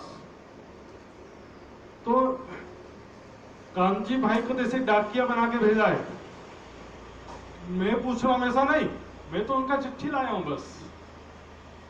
मुझे नहीं मालूम क्या क्यों लिखा, क्या लिखा, क्या मत क्या है। मैं तो उन्हें, एक फकीर है जो पहाड़ में एकांत में बैठा है, अपना नाम बताता है सैयद मोहम्मद इब्ने इस्लाम, यानी इस्लाम धर्म का प्रवर्तक। वो वहां पर बैठा है और उसने मुझे चिट्ठी भेजा है। मैं तो एक डाकिया हूं, पैसे लेता हूं चिट्ठी इधर से उधर पहुंचाने का। तो पीछे से कुछ सुंदर साथ को भी भेज दिया प्राणनाथ जी ने कि जाओ देखना कहीं कोई इसके ऊपर अत्याचार ना कर बैठे, कोई गुस्सा होकर के मार दे। तो पीछे सपोर्ट के लिए सुंदर साथ को भी भेजा। अब सबसे पहले शेख इस्लाम के पास में पहुंचते हैं। काजी ने नलवा लिया, पूछी फकीर की बात। काजी शेख इस्लाम ने चिट्ठी लिया, पूछा कौन फकीर है, कैसा है, कहाँ पर है। कहता हम तो कासिद पेटारत हूँ। कांजी भाई क्या कहते, मैं तो बस पेट के लिए, रोजी रोटी के लिए चिट्ठी पहुंचाने का काम करता हूँ। करे खिदमत अपने अर्थ, अपने लाभ के लिए पैसा मिलता है इसलिए मैं इधर से उधर करता हूँ। मैं तो ज्यादा फकीर के बारे में जानता है नहीं। उस पहाड़ के पास मिला था मुझे और उसने मुझे काम सौंपा है। आप इसका जवाब लिख के दो। इसका जो भी प्रश्न पूछा उसने, उसका आप जवाब लिख करके मुझे दे दीजिए, तो मैं वापस उनको जवाब ले जा करके दूंगा। तो वो मुझे मेरी मेहनताना प्रदान करेंगे, मेरे मेहनत का फल प्रदान करेंगे। तब ठीक है, कहा कि ऐसी चिट्ठी केवल मेरे लिए है कि और भी किसी के लिए? शेखुल इस्लाम ने क्या कहा, ऐसी चिट्ठी सिर्फ मेरे लिए है या और भी किसी के लिए? कहा नहीं, कुल 5 चिट्ठियां हैं और भी बाकी 4 चिट्ठी है। शेख निजाम, अकील खान, रिजवी खान, सिद्दीक फौलाद उसके लिए है। तो शेखुल इस्लाम कहता ठीक है, ऐसा करो पहले उनके पास जाओ, चिट्ठी लेकर के उनसे जवाब लेकर के आओ, तो फिर मैं जवाब लिख के दे दूंगा। जवाब अभी नहीं दिया, बाद में दूंगा। बाकी 4 लोग पहले जवाब देंगे, फिर मैं बाद में दूंगा। तो वहां से चलते हैं। द्वार आया शेख निजाम। शेख निजाम औरंगजेब का उस्ताद था, कुरान के बड़े बड़े जानकार। मुख से 2 शब्द जवाब देने में डर रहे। नहीं आया भी नहीं बोल सकते, कयामत नहीं आया भी नहीं बोल सकते हैं, और कयामत आया भी नहीं बोल सकते। कयामत आया बोलेंगे तो उन्हीं के जो है दूसरे साथी लोग सर पे चढ़ के बैठेंगे। इतना इजी नहीं जितना समझ लें। औरंगजेब जैसा बादशाह भी, अभी आगे आएगा प्रसंग, कोई एक यदि मान भी जाए, प्राणनाथ जी के चरणों में आ भी जाए, तो बाकी सारे मिलकर के उनका विरोध शुरू कर देते। इसको कोई चुपके मान सकता, लेकिन जाहिरी रूप से यदि ऐसा करेंगे तो इतना कट्टरवाद है कि कत्ल कर दो बोलते हैं। अपने मुस्लिम भाई को कत्ल कर दो बोलेंगे, ये हिंदू बैरागी के पास जा रहा है, मार दो इसको। इतना कट्टरवाद की वजह से कोई भी जवाब देने से डरता है, एक दूसरे के ऊपर टालते रहते हैं। शेख निजाम बुलाए के पूछी हकीकत, तुमको किन ने भेजिया लिख के दौर कयामत, तुमको किसने भेजा ये कयामत का दौर लिख करके, कयामत की बातें। अभी तो हम आराम से बैठे थे, कयामत बहुत दूर है करके, तुम कहां से चिट्ठी ले आए कि कयामत का समय नजदीक आ गया। कुरान और हदीसें जो पढ़ने वाले जरा दिल में जरा भी विश्वास है यदि, तो क्या लिखा है कुरान में? धरती डरती है, वृक्ष डरते हैं, नदियां पर्वत हवाएं डरते हैं कि कहीं कयामत आज ही ना हो, कहीं आज ही कयामत ना हो, सब डरते हैं। और बोलेगा बहुत दूर है, अभी आराम से सोते रहो। किस गलत फहमी में सो रहे हैं? हदीसों में क्या लिखा है? जब धरती में एक भी व्यक्ति को अंदाजा नहीं होगा, उसी पर कयामत आ जाएगा। कपड़ा बेचने वाला कपड़ा काट के देगा, पैसा भी नहीं ले पाएगा, इतनी देर में कयामत आ जाएगा। दूध निकालने वाला दूध निकाल लेगा और पी भी नहीं पाएगा, इतने देर में कयामत आ जाएगा। और बैंक में जमा रह जाएगा, निकाल भी नहीं पाएंगे ऐसा समय। तो इस समय क्या लिखा है कि जब तक सेवा कर सकते हो कर लो, एक दिन ऐसा आएगा जब तुम न क्रय कर पाओगे ना विक्रय कर पाओगे। उससे पहले जो करना है सेवा कर लो। 10 करोड़ जमा है तो उसमें 10 करोड़ में से 10,000 सेवा कर लिया तो वो आपके काम आएगा, बाकी तो जमा रह जाएगा। मैंने अपने लिए, अपने परिवार के लिए जो खर्चा किया वो क्या मेरे काम आएगा? मैंने जो किसी की सेवा के लिए खर्चा किया है वो मेरे काम आएगा मुसीबत में, बीमारी में, बुढ़ापा में, मृत्यु। चाहे आपने 100 रुपए खर्चा किया है, चाहे 10,000 किया है, अपने स्थिति के हिसाब से आप जितना करेंगे उसका आपको फल मिलेगा। तो शेख निजाम कहता है वही बात की क्या सिर्फ मेरे ऊपर लाए हैं कि और किसी के लिए भी चिट्ठी लाए हैं? कहते हैं कि ये तो एक को दे दिया हूं और 3 और लोगों को देने जाना है, तो पहुंचाओ सीधा अभी 3 को, बोले उनको भी जरा पहुंचा दो चिट्ठी और फिर लोग जवाब देंगे तब मेरे पास भी आ जाना। तो सब एक दूसरे के ऊपर ऐसे टालते हैं। गया अकील खान के यहाँ, उन्होंने किया इनकार तीसरे विद्वान अकील खान, जो कि औरंगजेब के खास दरबारी भी थे। अकील खान के पास जाते हैं, उनने किया इनकार, बोले मैं क्या के लिए चिट्ठी लूं, मेरा नाम ना नलवे पर हुआ ना खबरदार, बोले चिट्ठी में मेरा नाम नहीं लिखा है। चिट्ठी में ठीक उसका नाम लिखा है, ऊपर में तो लिखा है ना। कांजी भाई के तो वो मैंने लिखना भूल गया, मेरे पास अलग से 5 लोगों का नाम लिखा है, इसमें चिट्ठी में लिखना भूल गया, ले लो इसको, आप ही के लिए चिट्ठी है। पढ़ लिया, उसके बाद वापस कर दिया। नहीं मैं क्या ले लूं चिट्ठी में, न चिट्ठी लूंगा ना जवाब दूंगा। क्या कहते हैं, वास्ते बहुत पढ़े के मोहर लिखी कानन, ज्यादा ये जो दुनिया में बड़े प्रतिष्ठावान हो जाते हैं, अलीम फाजिल हो जाते हैं, ज्यादा अहंकार के कारण से वो ज्ञान सुन नहीं पाते। अहंकार हो जाता है, मैं इतना बड़ा ज्ञानी तो दूसरे की बातें क्यों सुनूं, मैं दूसरे का ज्ञान क्यों सुनूं, अहंकार ज्यादा हो जाता है। शिक्षा तो एक बच्चे से भी प्राप्त हो जाता कई बार। कुरान में क्या लिखा है, खुदा ने उनके दिल में, आंख में और कान में मुहर लगा दिया है ताकि वो देखते हुए भी ना देखे, सुनते हुए भी ना सुने और ना विचार भी ना कर सके। दिल में मुहर लगा दिया ताकि विचार ना कर सके, कान में मुहर लगा दिया कि सुन ना सके, ज्ञान की बातें समझ ना सके। अब कहते हैं चौथा रिजवी खान के यहाँ गया, रिजवी खान के नलवा दिया हाथ, रिजवी खान को भी चिट्ठी देते हैं। वो दीवान था, वैसे कोई अलीम फाजिल नहीं था, लेकिन एक मुस्लिम औरंगजेब के दरबार का दीवान था रिजवी खान। वो भी वही बात करता, कितने के लिए चिट्ठी लाए हो, बोले 5 लोग के था, 3 दे दिया हूँ, एक आपको दिया और एक और को देने जाना। कहता ठीक है जाओ, उनको भी दे दो, फिर बाद में आना। तब जवाब इनने दिया, पहुंचाओ कि आप तुम, तो रिजवी खान ने कहा कि सबको पहुंचाओ फिर मेरे पास आना, हम भी जवाब देंगे जैसा हुए हुक्म। जब सब जवाब दे देंगे तो हम भी जवाब दे देंगे। तहां से भी चल के आए सिद्दीक फौलाद के घर, वहां से चल के सिद्दीक फौलाद के घर आते हैं। और सिद्दीक फौलाद कौन था? कोतवाल दरोगा। उसका नाम सुनकर के बड़े बड़े घबरा जाते थे। बहुत ही खूंखार था, क्रूर था वो। जैसे थाने में पुलिस होता ना, कोई ऐसा खतरनाक पुलिस वाला, बता डंडा मार मार के उगलवाएंगे सच। उसमें क्या होता, कभी कभी बेकसूर आदमी भी पिस जाता है। मैंने कहा बहुत डंडा मारा लेकिन नहीं बताया, ये लगता है कि ये सही आप बोल रहा है। यदि डंडा मारने से मुंह खोल देता है तो ये गलत था, लेकिन डंडा मारने से मुंह नहीं खोला तो ये सही है। ये इनका पैमाना रहता है, मार मार करके उगलवाना चाहते हैं। अभी आएगा प्रसंग, कितना अत्याचार किया इन्होंने 12 सुंदर साथ पर। अब 5 पैगाम पहुंचाए के आए मिले मोमिन, सिद्दीक फौलाद ने भी वही बात कहा, सबका जवाब हो जाएगा तब मेरे पास आना, जवाब ले लेंगे। अब प्राणनाथ जी के पास वापस आते हैं कांजी भाई और उसके पीछे जो 2-3 सुंदर साथ थे, और बताते हैं सारी बात की पहला स्टेप तो पूरा हो गया, सबके पास चिट्ठी पहुंचा दिया और आकिल खान ने नहीं लिया कर। चलो कोई बात नहीं, बाकी चारों का तो देखते हैं क्या होता है।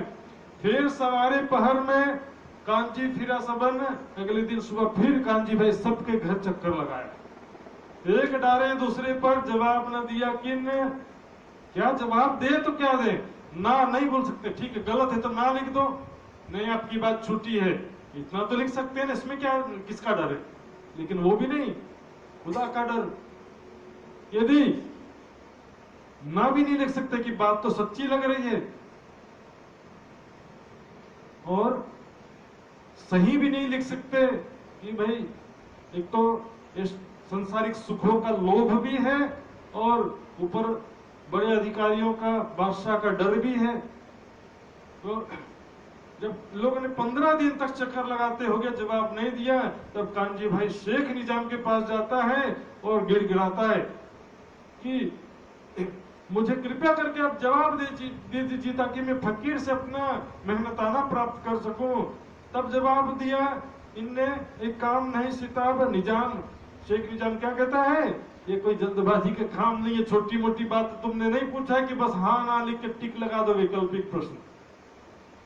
ये इतनी बड़ी बात कही, कयामत आई है या नहीं आई है, ईसा रूहुल्लाह इमाम मेहदी आ गए हैं या नहीं आए हैं, ये बात मैं अकेले कैसे सर्टिफाई कर दूं, प्रमाणित कर दूं, ये कैसे मैं जवाब दे दूं।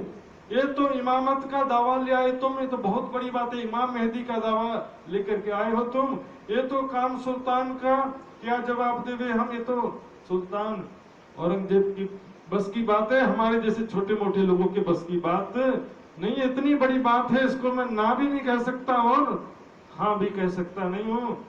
हम सब मिलके एक ठोर करें जवाब, हम सब मिलकर के इकट्ठा होंगे, मीटिंग करेंगे, डिस्कशन करेंगे, उसके बाद ही कोई जवाब दे सकते हैं। इत कई खलक मिलेगी न होवे काम शिताब। ये तो बहुत सारे लोग पूरे दीन इस्लाम के बड़े बड़े आलिम फाजिल जगह जगह से इकट्ठे होंगे, बड़े बड़े प्रमुख व्यक्ति, मुखिया जो भी हैं वो सारे इकट्ठे होंगे, तब सब डिस्कस करके कोई डिसीजन ले सकते हैं।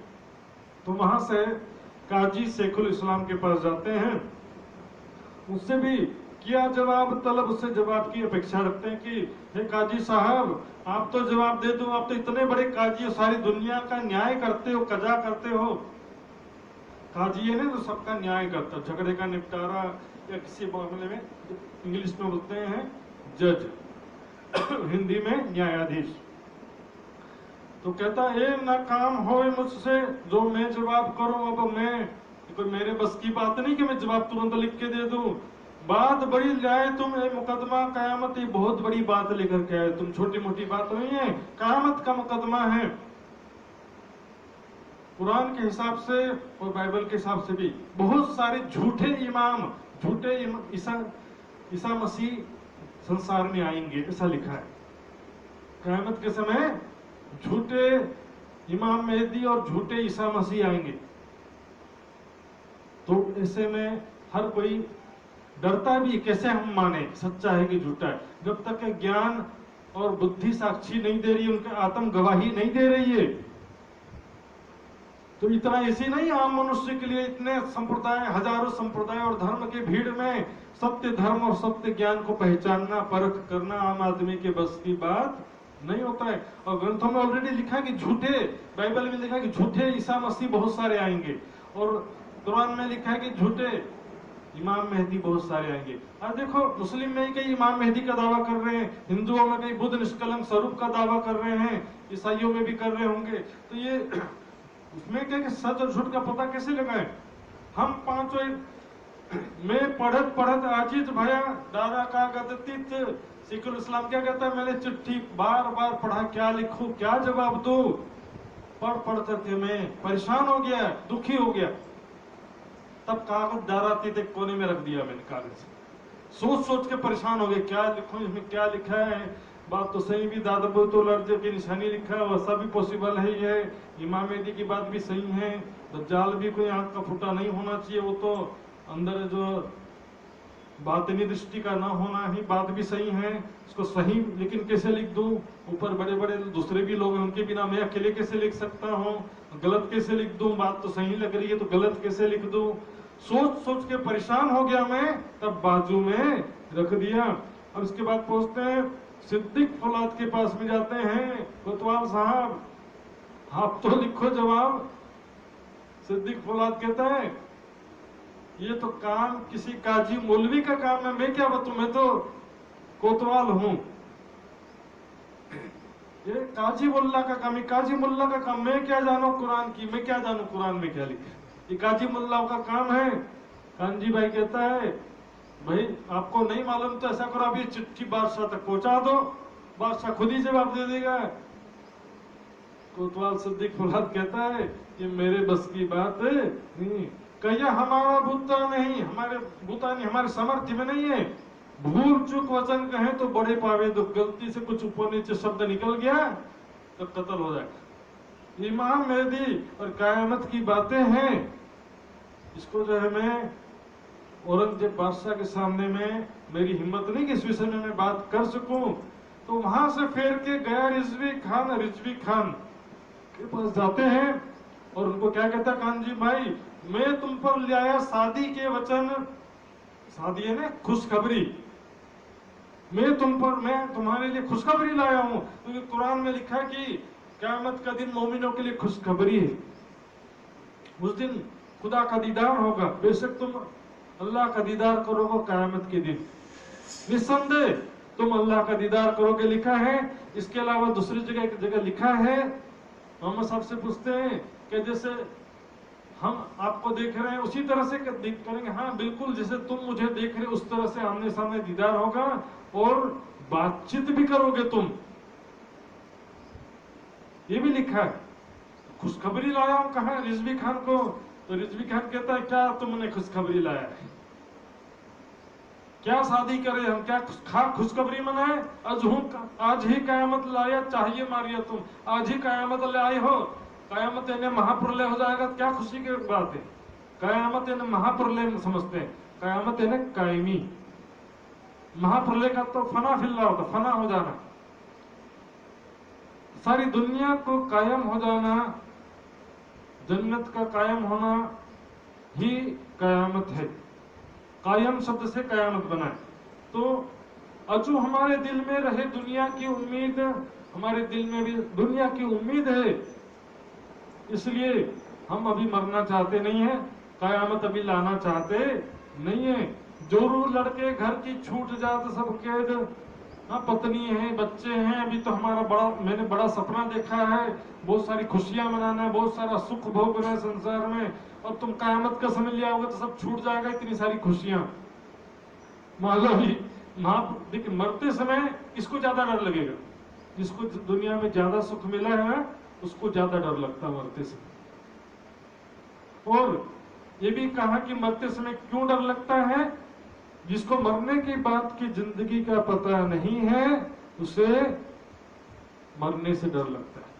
जैसे मान लो कि आप किराए के मकान में रहते हो, मकान मालिक बोलेगा मकान खाली कर दो, दूसरे मकान की व्यवस्था नहीं हुई है, तो आप दुखी हो जाओगे ना, परेशान हो जाओगे कि मैं कहाँ जाऊं, कैसे करूंगा, मैं दूसरा मकान नहीं है, सड़क में आ जाऊंगा। लेकिन यदि आपने दूसरा अच्छा मकान बना लिया जो इससे भी अच्छा है, तो आप खुशी खुशी जाओगे, बल्कि 15 दिन पहले चले जाओगे, भले 1 महीने का किराया दिया कोई बात नहीं, 15 दिन पहले छोड़ दो, पड़े रहने दो, और जाकर के वहां पर आराम से अपने घर खुशी खुशी जाओगे ना। उसी प्रकार परम धाम का जिसको पता है वो शरीर छोड़ते समय उसको कोई दुख नहीं होता, खुशी खुशी जाता संसार से। हम तो दिव्य परम धाम जाने वाले, अर्श आजम जाने वाले हैं, वहां पर प्रेम और आनंद की लीलाएं हैं। इन मात आजिज होए के आया पास श्रीराज, इस प्रकार दुखी होकर के कानजी भाई वापस प्राणनाथ जी के पास आते हैं, सारा किस्सा उनको बताते हैं, ऐसा ऐसा हुआ है। फिर बैठे परयान को जाए दूर बैठे श्रीराज। अब दोबारा फिर से प्राणनाथ जी को दूर एकांत जगह में बिठा देते ताकि उनका कोई खतरा नहीं होना चाहिए। खतरा तो वैसे भी नहीं, लेकिन लौकिक रूप से व्यवहारिक रूप से तो कार्य होता है ना। उनको एक सुरक्षित जगह में उनको बैठा दिया और सब सुंदर साथ कहते हैं अब हम लोग मिलकर के प्लानिंग करना है, विचार करना है कि हम कैसे संदेश पहुंचाएंगे। देखिए केतेक साथ दिल्ली का और केतेक महाजन, केतेक कई दिल्ली के सुंदर साथ थे, कई महाजन थे, और सब मिलकर विचार करते हैं।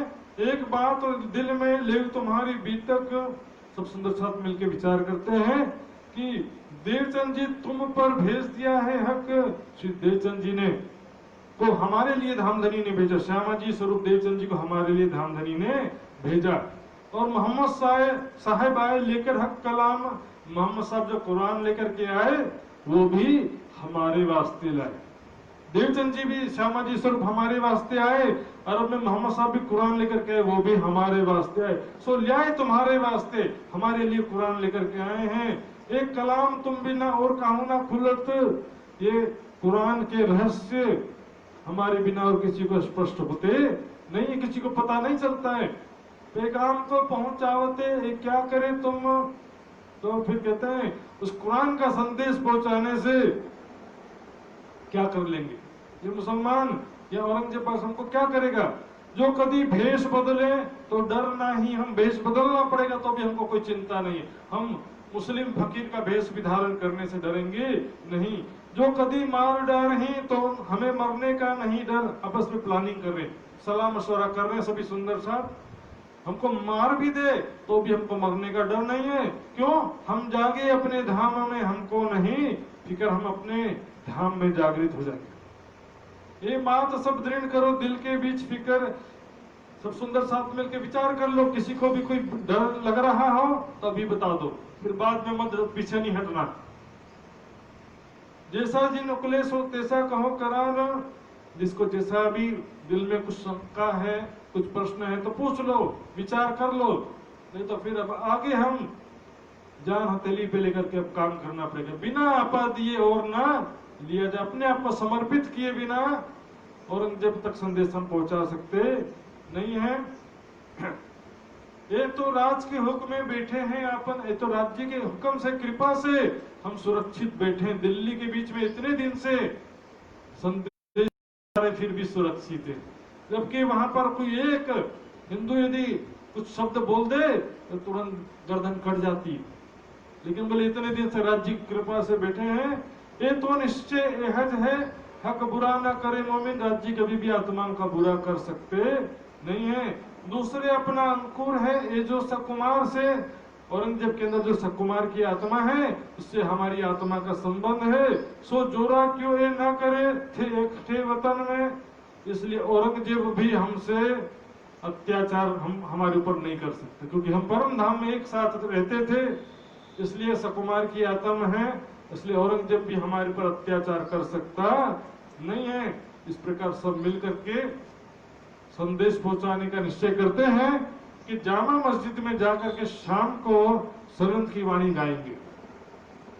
कहाँ जाएंगे? सनंदे गावत है कलामा, मस्जिद में जाकर के सीढ़ियों में बैठकर, मस्जिद की सीढ़ियों में बैठ करके, जो दिल्ली में जामा मस्जिद आज भी है, सीढ़ियों में जाके बैठकर कहाँ जाएंगे? सनंदे गावत है कलाम, सनंद की वाणी, उसमें जो बिनायक मोहम्मद का सनंद है, दिलस मोमिन का सनंद है, ऐसे कुछ चुनिंदा सनंद जो है वहां जाके गायन करने लगते हैं। जोश भरे ना देखें दुश्मन खलब जो आम, धाम धनी के जोश से परिपूर्ण है, जरा भी डर नहीं है कि चिंता नहीं है ये मुसलमान सारे हिंदुओं के दुश्मन हैं और तुरंत ही उनका मूड खराब हो तो तुरंत ही कत्ल कर देने का उनका विचार ही होता, कत्ल कर दो। सीधे मुख से ही शब्द निकलता है, इतने वो द्वेष भावना से परिपूर्ण होते हैं। नित्य ही उत जाए के गावत है वाणी, इस प्रकार नित्य प्रति जाकर के सनंद की वाणी का गायन करते हैं। तो इससे फर्क ये पड़ा, मुसलमानों का तो कुछ नहीं हुआ, लेकिन उस मस्जिद में एक नंदलाल नाम का घड़ियालची ने घड़ा लेकर पानी भरने वाला, वहां पर क्योंकि मुसलमान भाई नमाज पढ़ने से पहले वुजू करते हैं ना, उसके लिए पानी चाहिए। तो अभी नल वाला सिस्टम तो उस समय नहीं होता था, तो वहां पर क्या करते थे, बड़े बड़े मटके में पानी भर के रख देते थे, लाइन से मटके रखते थे। मुसलमान भाई आते थे, लाइन से पानी लेकर के वो वुजू करते थे। तो पानी भरने का काम एक हिंदू था, नंदलाल भाई, तो वो सुन करके वो प्रभावित हो गया। मुसलमान लोग को ध्यान भी नहीं दिया, कोई विरोध भी नहीं किया, क्योंकि कोई विरोध की बात भी नहीं गा तो नहीं रहे थे ना, मोहम्मद साहब की प्रशंसा ही गा रहे थे, पहले हिंदी में गा रहे थे तो क्या हुआ, मोहम्मद साहब की प्रशंसा ही गा रहे हैं, अच्छी बात गा रहे हैं, अर्थ कर रहे हैं कयामत का, लेकिन नेगेटिव रूप से नहीं कर रहे, पॉजिटिव रूप से सकारात्मक अर्थ कर रहे। दावतुल अर्ज का अर्थ है, दज्जाल का अर्थ है, उसको गलत नहीं बता रहे, उसका बातें नहीं अर्थ बता रहे। तो नंदलाल भाई और उनका एक भाई था, दोनों मिलकर के प्राणनाथ जी के चरणों पर ईमान ले आते, क्योंकि मस्जिद में रहते थे तो मुसलमानों की भी बातें जानते थे। इस आनंद की वाणी पढ़ करके उनके हृदय में चोट लगती है। प्राणनाथ जी से मिलते दोनों भाई, कहते हमारे दिल में एक प्लानिंग है, अब सीढ़ी में बैठ के गाते रहोगे तो फर्क पड़ने वाला नहीं है, मेरे पास एक प्लानिंग है, योजना है, आप एक रुक्का बना करके मुझे दो, लेटर या इश्तिहार, विज्ञापन जैसा बड़ा सा पॉम्पलेट जैसा बना करके दो, उसमें कयामत की 7 निशानियां लिख दो और आपको जो जो लिखना वो लिख दो। तो मैं क्या करूंगा, रात को चुपके से गुसल खाने में वो रुक्का चिपका दूंगा। तो वहां पर हर एक बादशाह का दरबारी जो नमाज पढ़ने आता है, गुसल खाने में वुजू करने तो जाता ही जाता है। तो नंदलाल भी में तो पानी भरने का काम ही है, उनके नमाज पढ़ने के पहले पहले पानी की व्यवस्था करना मेरी जिम्मेदारी है, तो मैं चुपके से वो रुक्का चिपका दूंगा। तो जैसे पहले 5 रुक्के 5 दरबारियों के पास भिजवाए थे, उसी प्रकार सेम टू सेम फिर से वैसे के वैसे रुक्के चिपकाते हैं। यहाँ पर मैं कह रहा था ना, और असराफिल आया जोश जबराइल आए संग उतरे और सजिम से खुद खसम के अंग। यहाँ पर धनी का जोश और राज्य के जागृत बुद्धि को ही असराफिल कहा गया है। इस प्रकार चिट्ठी लिखते हैं और नीचे लिख देते हैं, सुन सावचेत होइयो जिन करो गफलत, इस चिट्ठी को पढ़ करके लापरवाही नहीं करना, सावधान हो जाओ। जो कौल तुमसे किया था सो आया फरदा रोज कयामत, जो कुरान में आपसे वादा किया था फरदा रोज कयामत का समय आ गया। कुरान में क्या लिखा है कि वो एक दिन का वादा है। काफर तुमसे पूछते हैं कि वो कयामत, यदि तुम्हारा वादा सच्चा है तो कयामत कब आएगी, तो खुदा ताला कहता है उनसे कह दो कि खुदा अपने वादे से कभी वादा खिलाफी नहीं करता है। क़यामत का वादा एक दिन का है, एक दिन का वादा मतलब एक दिन और एक रात में क्या होता है, कल। उसने कल के लिए क्या भेजा है, तो फरदा रोज का मतलब होता है कल के दिन होने वाली कयामत। फरदा रोज ने टुमारो, कल जो कयामत होने वाली है उसका वादा। तो क्या कहा है दूसरी जगह, बेशक खुदा का एक दिन दुनिया के 1000 साल के बराबर होता है। और खुदा की रात्रि के विषय में लिखा है कि कद्र की रात 1000 महीने से बेहतर है।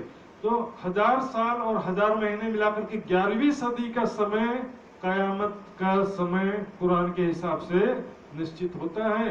बिन सुने इन रुक्के को जो बैठे दरबार, और इस रुक्के को बिना सुने जो दरबार में प्रवेश करेगा औरंगजेब के दरबार में, तिनको लानत खुदाई की पहुंचे ना परवरदिगार, उसको खुदा की लानत होगी। और ऐसा लिख देंगे तो फिर कोई भी डर डर के पढ़ेगा, पूरा ध्यान से पढ़ करके जाएगा। जो नहीं पढ़ेगा ध्यान से, और सावधानी से नहीं पढ़ेगा उसको खुदा की लानत हो जाएगी। हम अपने सिर का उतारत हैं फर्ज, हम अपने सिर का फर्ज उतार रहे हैं। हमको ढूंढ लीजिए जाको होए गरज है। जिसको अपने आत्म कल्याण की इच्छा है, जिसको इमाम मेहदी से मिलने की इच्छा है, जिसको खुदा के दीदार की इच्छा है, वो हमको ढूंढ ले। इसमें एड्रेस वगैरह नहीं है, खुद ढूंढ लेना हमको। तो इस तरह से रुक्का लिख करके रात में नंदलाल को दिया था। नंदलाल ने रात में गुसल खाने में चिपका दिया। गोंद लगाए रात को चौहड़िया होए के दिल खुशहाल, खुश होकर के चिपका दिया। हाँ, खुश हो जाता कि बहुत बड़ा काम हो गया, अब देखते तमाशा क्या होता है सुबह में। अब जब हो गई फजर, हुक्का हो गया रुक्का जाहिर, सुबह हुआ, सबके दिमाग, सबको पता चल गया कि गुसल खाने में किसी ने रुक्का चिपका दिया है। क्या लिखा है रुक्का में? कयामत की बातें लिखा है। रुक्का पढ़ के पेट ही जो आते थे बाहर, जो भी आता था रुक्का पढ़ता था, फिर जाता था अंदर नमाज पढ़ने। पहले गुसल खाने में आएगा वुजू करने, रुक्का पढ़ेगा, फिर नमाज पढ़ने जाता था। यो करते पढ़ते पढ़ते दिन हुआ पहर एक, सुबह 9 बज गए, 6 से 9 बज गए। वाचत वाचत रुक्के को कई पढ़ पढ़ के अनेक रुक्का को पढ़ते पढ़ते सुबह से 9 बजे 3 घंटे में सैकड़ों लोगों ने रुक्का पढ़ लिया। इसमें सारी बातें, कयामत का समय नजदीक आ गया है, इमाम मेहदी जाहिर हो गए हैं, ईसा रोगल्ला दोबारा आ चुके हैं, और दावतुल अर्ज, दज्जाल, याजुज माजुज, मगरब सूरत, सारी निशानियां जाहिर हो गई हैं। सारी बात इसमें लिख दिया। शोर भया दरबार में, भाई कबर सुल्तान। अब दरबार औरंगजेब का लगा तो सारे ये बड़े बड़े दरबारी तो यहाँ नमाज पढ़ने आते थे ना, वहाँ दरबार में कानाफूसी चल रही है। या तुमने पढ़ा क्या? ऐसा कौन लिख दिया है? पता नहीं कौन इमाम मेहदी आ गया, इसने दावा किया। आपस में खुसुर खुसुर करते करते औरंगजेब आ गया। औरंगजेब को भी पता चल गया कि क्या चल रहा है खुसर खुसर। तो बताते हैं, हजूर मस्जिद के गुसल खाने में ऐसा ऐसा इश्तिहार किसी ने चिपकाया है, इमाम मेहदी का दावा किया है। मंगाए लिया रुक्का को, तब हुई पहचान। रुक्का को मंगाते हैं, ध्यान से उसको निकाल के लाओ, यहाँ पर चिपकाया था ना गोंद से, तो धीरे से सावधानी से निकाल कर उसको औरंगजेब के पास लाते हैं। देखता है, सब समझ जाता है। खिजमत शेख सुलेमान की रुक्का पहुंचा हुआ था। जब शेख सुलेमान औरंगजेब का हजूरी था, उसकी जिम्मेदारी थी लोगों की फरियाद पहुंचाना। गुस्सा किया सुल्तान ने सुलेमान पर, तब सुलेमान पर गुस्सा आते हैं, सुलेमान तेरी गड़बड़ी सारी, पहले तेरे पास आकर के भटके होंगे वो, तूने उनका संदेश मेरे पास नहीं पहुंचाया, इसलिए उनको ये रास्ता अपनाना पड़ा। क्योंकि औरंगजेब खुद जो है इमाम मेहदी के दर्शन की अभिलाषा रखता था, तो वो बहुत गुस्सा होता कि तुम्हारे वजह से मैं उनसे नहीं मिल पाया। वो कौन फकीर थे, कैसे थे, कहां से आए थे, उनसे मैं नहीं मिल पाया। तेरी गड़बड़ी सारी, मैं तो उनसे मिलना चाहता था। पहले तेरे घर में भटक फिरे हैं, जब तेरे घर पे चक्कर लगा लगा करके थक गए होंगे, तब उन्होंने ऐसा तरीका अपनाया है। तूने अपनी जिम्मेदारी ठीक से नहीं निभाई, इसलिए तुझे मैं इस खिजमत से बर्खास्त करता हूं। हजूरी के जो सेवा था, कार्य था, उससे उसे बर्खास्त कर दिया औरंगजेब ने। दोष दे मनसो काढ़िया, इनमें नहीं अकल। ये बुद्धि रहित आदमी लोग हैं, इनका दिमाग नहीं है। किस काम पे मैंने रखा था, ठीक से काम भी नहीं करते हैं। दुनिया भर का फिजूल का संदेश मेरे पास पहुंचाते रहते हैं। और इमाम मेहदी का संदेश आया था, औरंगजेब बादशाह दिल से इमाम मेहदी की बड़ी अभिलाषा रखता था वो, क्योंकि उनके उस्ताद ने बताया था कि इमाम मेहदी आएंगे। ढिंडोरा फिराइया होए फरियाद जो कोई, और वहां पर औरंगजेब शेख सुलेमान को तो नौकरी से हटा दिया, शेख निजाम के बेटे अब्दुल्ला को उसकी जगह रख दिया। एक धूर्त को हटाया, दूसरे धूर्त को रख लिया। उसे आदेश दिया, जाओ ढिंडोरा पिटवा दो, कि जुम्मे के दिन जब मैं नमाज पढ़ करके बाहर निकलूंगा, तो जो भी फरियादी जिसने रुक्का चिपकाया है वो मुझसे आकर के मिल ले वहां पर। लेकिन रात में बैठते हैं निजाम और उसका बेटा अब्दुल्ला। निजाम कहता है बेटा अभी सुलेमान गया, अगली बारी मेरी हो जाएगी, क्योंकि मेरे पास भी आकर के गए हैं उन लोग। इसलिए औरंगजेब से किसी भी हालत में उन लोग का मिलना उचित नहीं है, हमारे लिए भलाई नहीं है। इसलिए तुम क्या करना, ढिंडोरा कैसे पिटवाना है, उसमें से गुसल खाना रुक्का चिपकाने वाला वाक्य हटा दो बस। जो कोई भी फरियादी हो वो जुम्मे के दिन नमाज पढ़ के जब बादशाह निकलेंगे तब उनसे मिल लेना, जो कोई भी फरियादी हो। तो क्या जुम्मे के दिन भीड़ लग गई फरियादियों की। इसमें क्या था, जो रुक्का चिपकाने वाला जो कोई भी फरियादी हो, ऐसा था तो रुक्का चिपकाने वाला वर्डिंग हटा दिया। तो जो कोई भी फरियादी हो तो अब लाल दास और निर्मल दास भी अपना फरियाद लेके जाते हैं, जो लेटर जिसमें सब निशानियां वगैरह लिखी थी। लेकिन बादशाह देखते हैं ऐसे खचाखच भीड़ लग गई है, तो बादशाह थोड़ा दूर सुरक्षित खड़ा था और अब्दुल्ला का बोलो देखो इसमें से जो भी वो रुक्का वाला हो तो मुझे बताना, बाकी लोग का तुम लेकर के अलग से रख लो। तो वहां पर अब्दुल्ला क्या कि सबकी फरियाद लेने लगा। अब लाल दास और निर्मल दास जैसे ही अपना पत्र देते हैं उसके हाथ में दिखता है ये तो वही लोग हैं, इनकी बात तो मुझे चिपकानी है। रुक्का लेते वक्त अपना लिया इन, पढ़ रुक्का फाड़ डालिया, ये न सुनो कानन, उसको तुरंत फाड़ दिया और चुपके से अपने जेब में रख लिया, बादशाह के नजर में आए बिना। ये जो है बादशाह के कानों तक ये बात पहुंचनी नहीं चाहिए। ये तो बात मोमिन की करनी है मोहे गेब, इसको तो छिपाना है। ये मोमिनों की बात है, इमाम मेहदी की जो बात है इसको मुझे छिपाना है, औरंगजेब तक इनको पहुंचने नहीं देना है। बहुत पुकारे मोमिन क्यों ये ना सुने, बहुत जोर लगाया। लाल दास निर्मल दास ने बहुत चिल्लाए, लेकिन शोरगुल ऐसा था, बादशाह भी थोड़े दूरी पर था, कोई पुकार सुना नहीं इनका। और बादशाह भी थोड़े देर तक तो खड़ा रहा, फिर वो भी अपने घोड़े पे बैठ करके एड़ी लगाया और निकल गया। लाल निर्मल दास चिल्लाते रहते हैं, रुक्का चौड़न वाले हम हैं। ऊपर गुसल खान चिल्ला रहे कि हम ही हैं जिन्होंने गुसल खाने में रुक्का चिपकाया था। क्यों तुम ऐसा करत हो, डरते नहीं खुदाए। अब्दुल्ला तुम क्या खुदा से डरते नहीं हो, खुदा का डर तुम्हारे दिल से निकल गया है जो तुम हमारा संदेश पहुंचने नहीं दे रहे हो। दिल मोहर आंख पर क्यों अकल आवेता है, उनके दिल में आंख और कानों में मोहर लगा दिया, ऐसा कुरान में वर्णन है।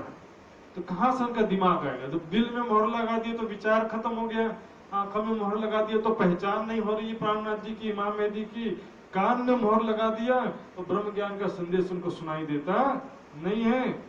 अब ये खबर श्री राज को लिख के भेजी चित, ये सारी बात वाक्या सुंदर साथ लालदास और निर्मल दास प्राणनाथ जी को लिख के चिट्ठी भेजते हैं कि हमने पूरा प्रयास किया प्राणनाथ जी, लेकिन क्या करें, दज्जाल का ऐसा समय है, ये लोग मिलने ही नहीं देना चाहते हैं। सारी वितक लिखते हैं पर कह देते हैं कि अब हम इनको ना छोड़ें, लेकिन अब हम भी हार मानने वाले नहीं है। लालदास जी ने लिख दिया चिट्ठी, हम भी हार मानने वाले नहीं है, एक लड़ाई हमारी अब देखियो श्री राज। चिट्ठी में लिखते हैं कि हे धामधनी, हे प्राणनाथ, अब हमारी लड़ाई आप देखना, हम अब डरने वाले नहीं है, हुक्म तुम्हारे से करें पैगाम का हम काज, आपके हुक्म से हम पैगाम संदेश पहुंचाने का कार्य करके रहेंगे, संदेश पहुंचा करके रहेंगे, चाहे हमारी जान ही क्यों न चले जाए। प्राणनाथ जी के पास चिट्ठी पहुंचाते कानजी भाई, प्राणनाथ जी कहते हैं, तुरंत जवाब लिखते हैं कि जल्दबाजी मत करो, मैं आ रहा हूं, मेरे से मिलकर के फिर बाद में कुछ भी करना। उनको एकांत में बिठाया था ना, कहते हैं जल्दबाजी मत करो, तुम अकेले ना होइयो, मैं आवत हूँ सिताब, तुम जल्दबाजी मत करो, मैं आता हूँ और हम फिर बातचीत करेंगे, उसके बाद कुछ भी करना। तब यो करते दूसरे दिन आए पहुंचे श्री राज, प्राणनाथ जी सुंदर साथ के बीच में आते हैं और उसके बाद साथ बैठ मसलत करी, तब जवाब किए। अब सुंदर साथ ने मिलकर विचार विमर्श किया प्राणनाथ जी के सामने बैठकर, अब तुम्हें क्या करना, पहुंचाने पैगाम। प्राणनाथ जी पूछते हैं सुंदर साथ जी, आप अब क्या करना चाहते हो संदेश पहुंचाने के लिए। सुंदर साथ कहते हैं, साथियों जवाब दिया जोश में, हम टूक टूक हो गए इन काम। सुंदर साथ जोश से परिपूर्ण, उमंग उत्साह से परिपूर्ण हैं। हम टूक टूक हो गए काम, अपने शरीर के टुकड़े टुकड़े करवा देंगे, लेकिन ये काम करके रहेंगे, औरंगजेब तक संदेश पहुंचा के रहेंगे। कोई बात की फिक्र हमारे मन में ना है, हमारे मन में कोई चिंता नहीं है। जो डरे इन बात से सो एक तरफ हो जाए, जिसको डर लगता है सुंदर साथ में वो एक तरफ हो जाए, एकांत में कहीं जाकर के सुरक्षित जगह में बैठ जाए, और जिनको जो समर्पण का भाव है वो मेरे साथ चल निकले। साथ जी शोभा देखिए करे कुर्बानी, आत्म वार डारो नक्श खिलो, ऊपर धान धानी कसम। किसी को मारने के लिए मरने की बात नहीं है, या बम विस्फोट अपने शरीर में बम बांध करके खुद को उड़ाने की बात नहीं है। सत्य ज्ञान का संदेश देना है, और सत्य ज्ञान के संदेश में भी यदि सामने वाले को दुश्मनी का भाव है तो वो आपको दुखी कर सकता है, प्रताड़ित कर सकता है, लेकिन फिर भी हमें लड़ाई का जवाब लड़ाई से नहीं देना है, ज्ञान से देना है। तो ये एक ज्ञान की लड़ाई है, धर्म युद्ध है। हम अपने वजूद को करें कुर्बान, ऊपर इस्लाम अपने शरीर को जो है इस्लाम ने सत्य शांति के मार्ग पर सत्य ज्ञान के संदेश पहुंचाने के लिए कुर्बान कर देना चाहते हैं। हमको और न सूझ ही बिना करे ये काम, इस काम के सिवा हमको और कोई काम सूझता नहीं है। जोश इनों का देख के श्री राज भाई खुशहाल, इनका जोश और उत्साह देख करके प्राणनाथ जी बहुत प्रसन्न होते हैं। इनों को देखे आशिक ऊपर दीन इस्लाम, इनको जो है दीन इस्लाम के ऊपर आशिक। दीन इस्लाम मतलब दीन इस्लाम हकीकी, सत्य ज्ञान पर आधारित सत्य शांति का मार्ग। वो भी कहते हैं इस्लाम का अर्थ क्या होता है? शांति। इस्लाम का अर्थ क्या कहेंगे? शांति। लेकिन प्रैक्टिकली में तो कहीं कोने से भी दिखाई देता है, किसी कोने में शांति दिखाई देती। वास्तव में सत्य शांति का मार्ग दीन इस्लाम हकीकी, उसी को दूसरे शब्दों में कहते हैं निजानंद, निज आनंद, आनंद का मार्ग, उसमें कह दिया शांति का मार्ग। रसोई कर श्री राज को और गाया इत। अब बोले संदेश पहुंचाने के लिए जाने से पहले प्राणनाथ जी से ये अंतिम मुलाकात थी, तो क्या कहते हैं प्राणनाथ जी, हमारी इच्छा कि हम आपको अपने हाथों से भोजन बना करके खिलाएं। प्राणनाथ जी उनके हाथों से बना हुआ भोजन खाते हैं और सभी सुंदर साथ की भावनाएं पूरी करते हैं।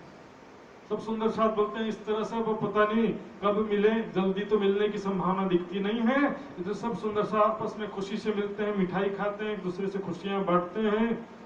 श्री मोहम्मद कहे मोमिनो सुनियो, अभी तक इस प्रकार 12 मोमिन तैयार होते हैं। बाकी सब ऐसा नहीं, वो गिनती फिक्स नहीं किया था कि भाई 13वां कोई नहीं आ सकता, 12 ही जाएंगे, ऐसा नहीं था। लेकिन 12 सुंदर साथ ऐसे तैयार होते हैं जो अपना तन मन जीवन समर्पित करने के लिए तैयार थे। तो 12 सुंदर साथ कौन कौन थे? ध्यान से, दिल्ली के 6 सुंदर साथ, 12 में से 6 कहां के थे? दिल्ली के, जिसमें से 2 मुसलमान भाई भी थे, शेख बादल खान और कायमुल्लाह, जिसको रखा था ना चाकरी पे। ये 2 मुस्लिम भाई, कायमुल्लाह भी समर्पित हो गया था। फिर बाकी 4 सुंदर साथ दिल्ली के, दयाराम भाई, गंगाराम, चंचल दास और बनारसी दास, ये 4 दिल्ली के, कुल 6 हो गए दिल्ली। अब देखेंगे सूरत से 2 सुंदर साथ, भीम भट्ट और नागजी भाई। ठट्टा नगर से 2 सुंदर साथ, लाल दास और चिंतामणि जी, 10 हो गए। अब बचे 2 में से एक खंबात में से सोमजी भाई और एक बुंदेलखंड से खिमाई दास।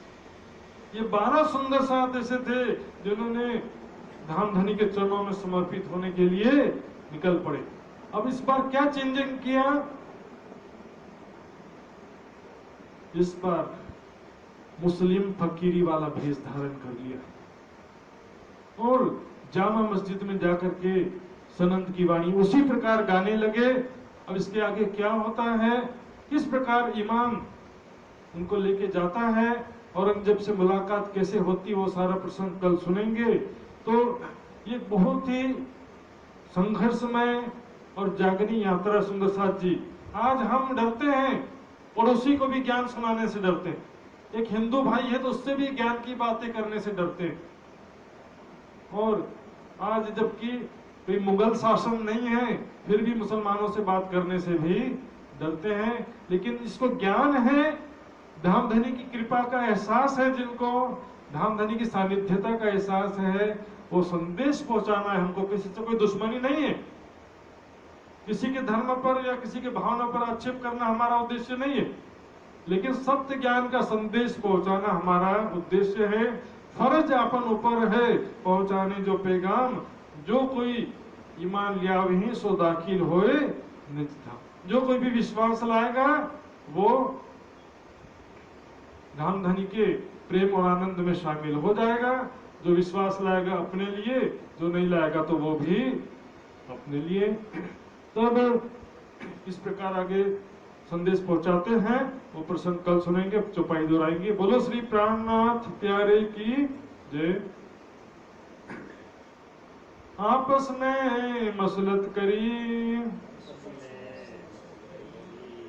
जाए जुमे महजद, तहां जाए सनंदे पढ़िए, तहां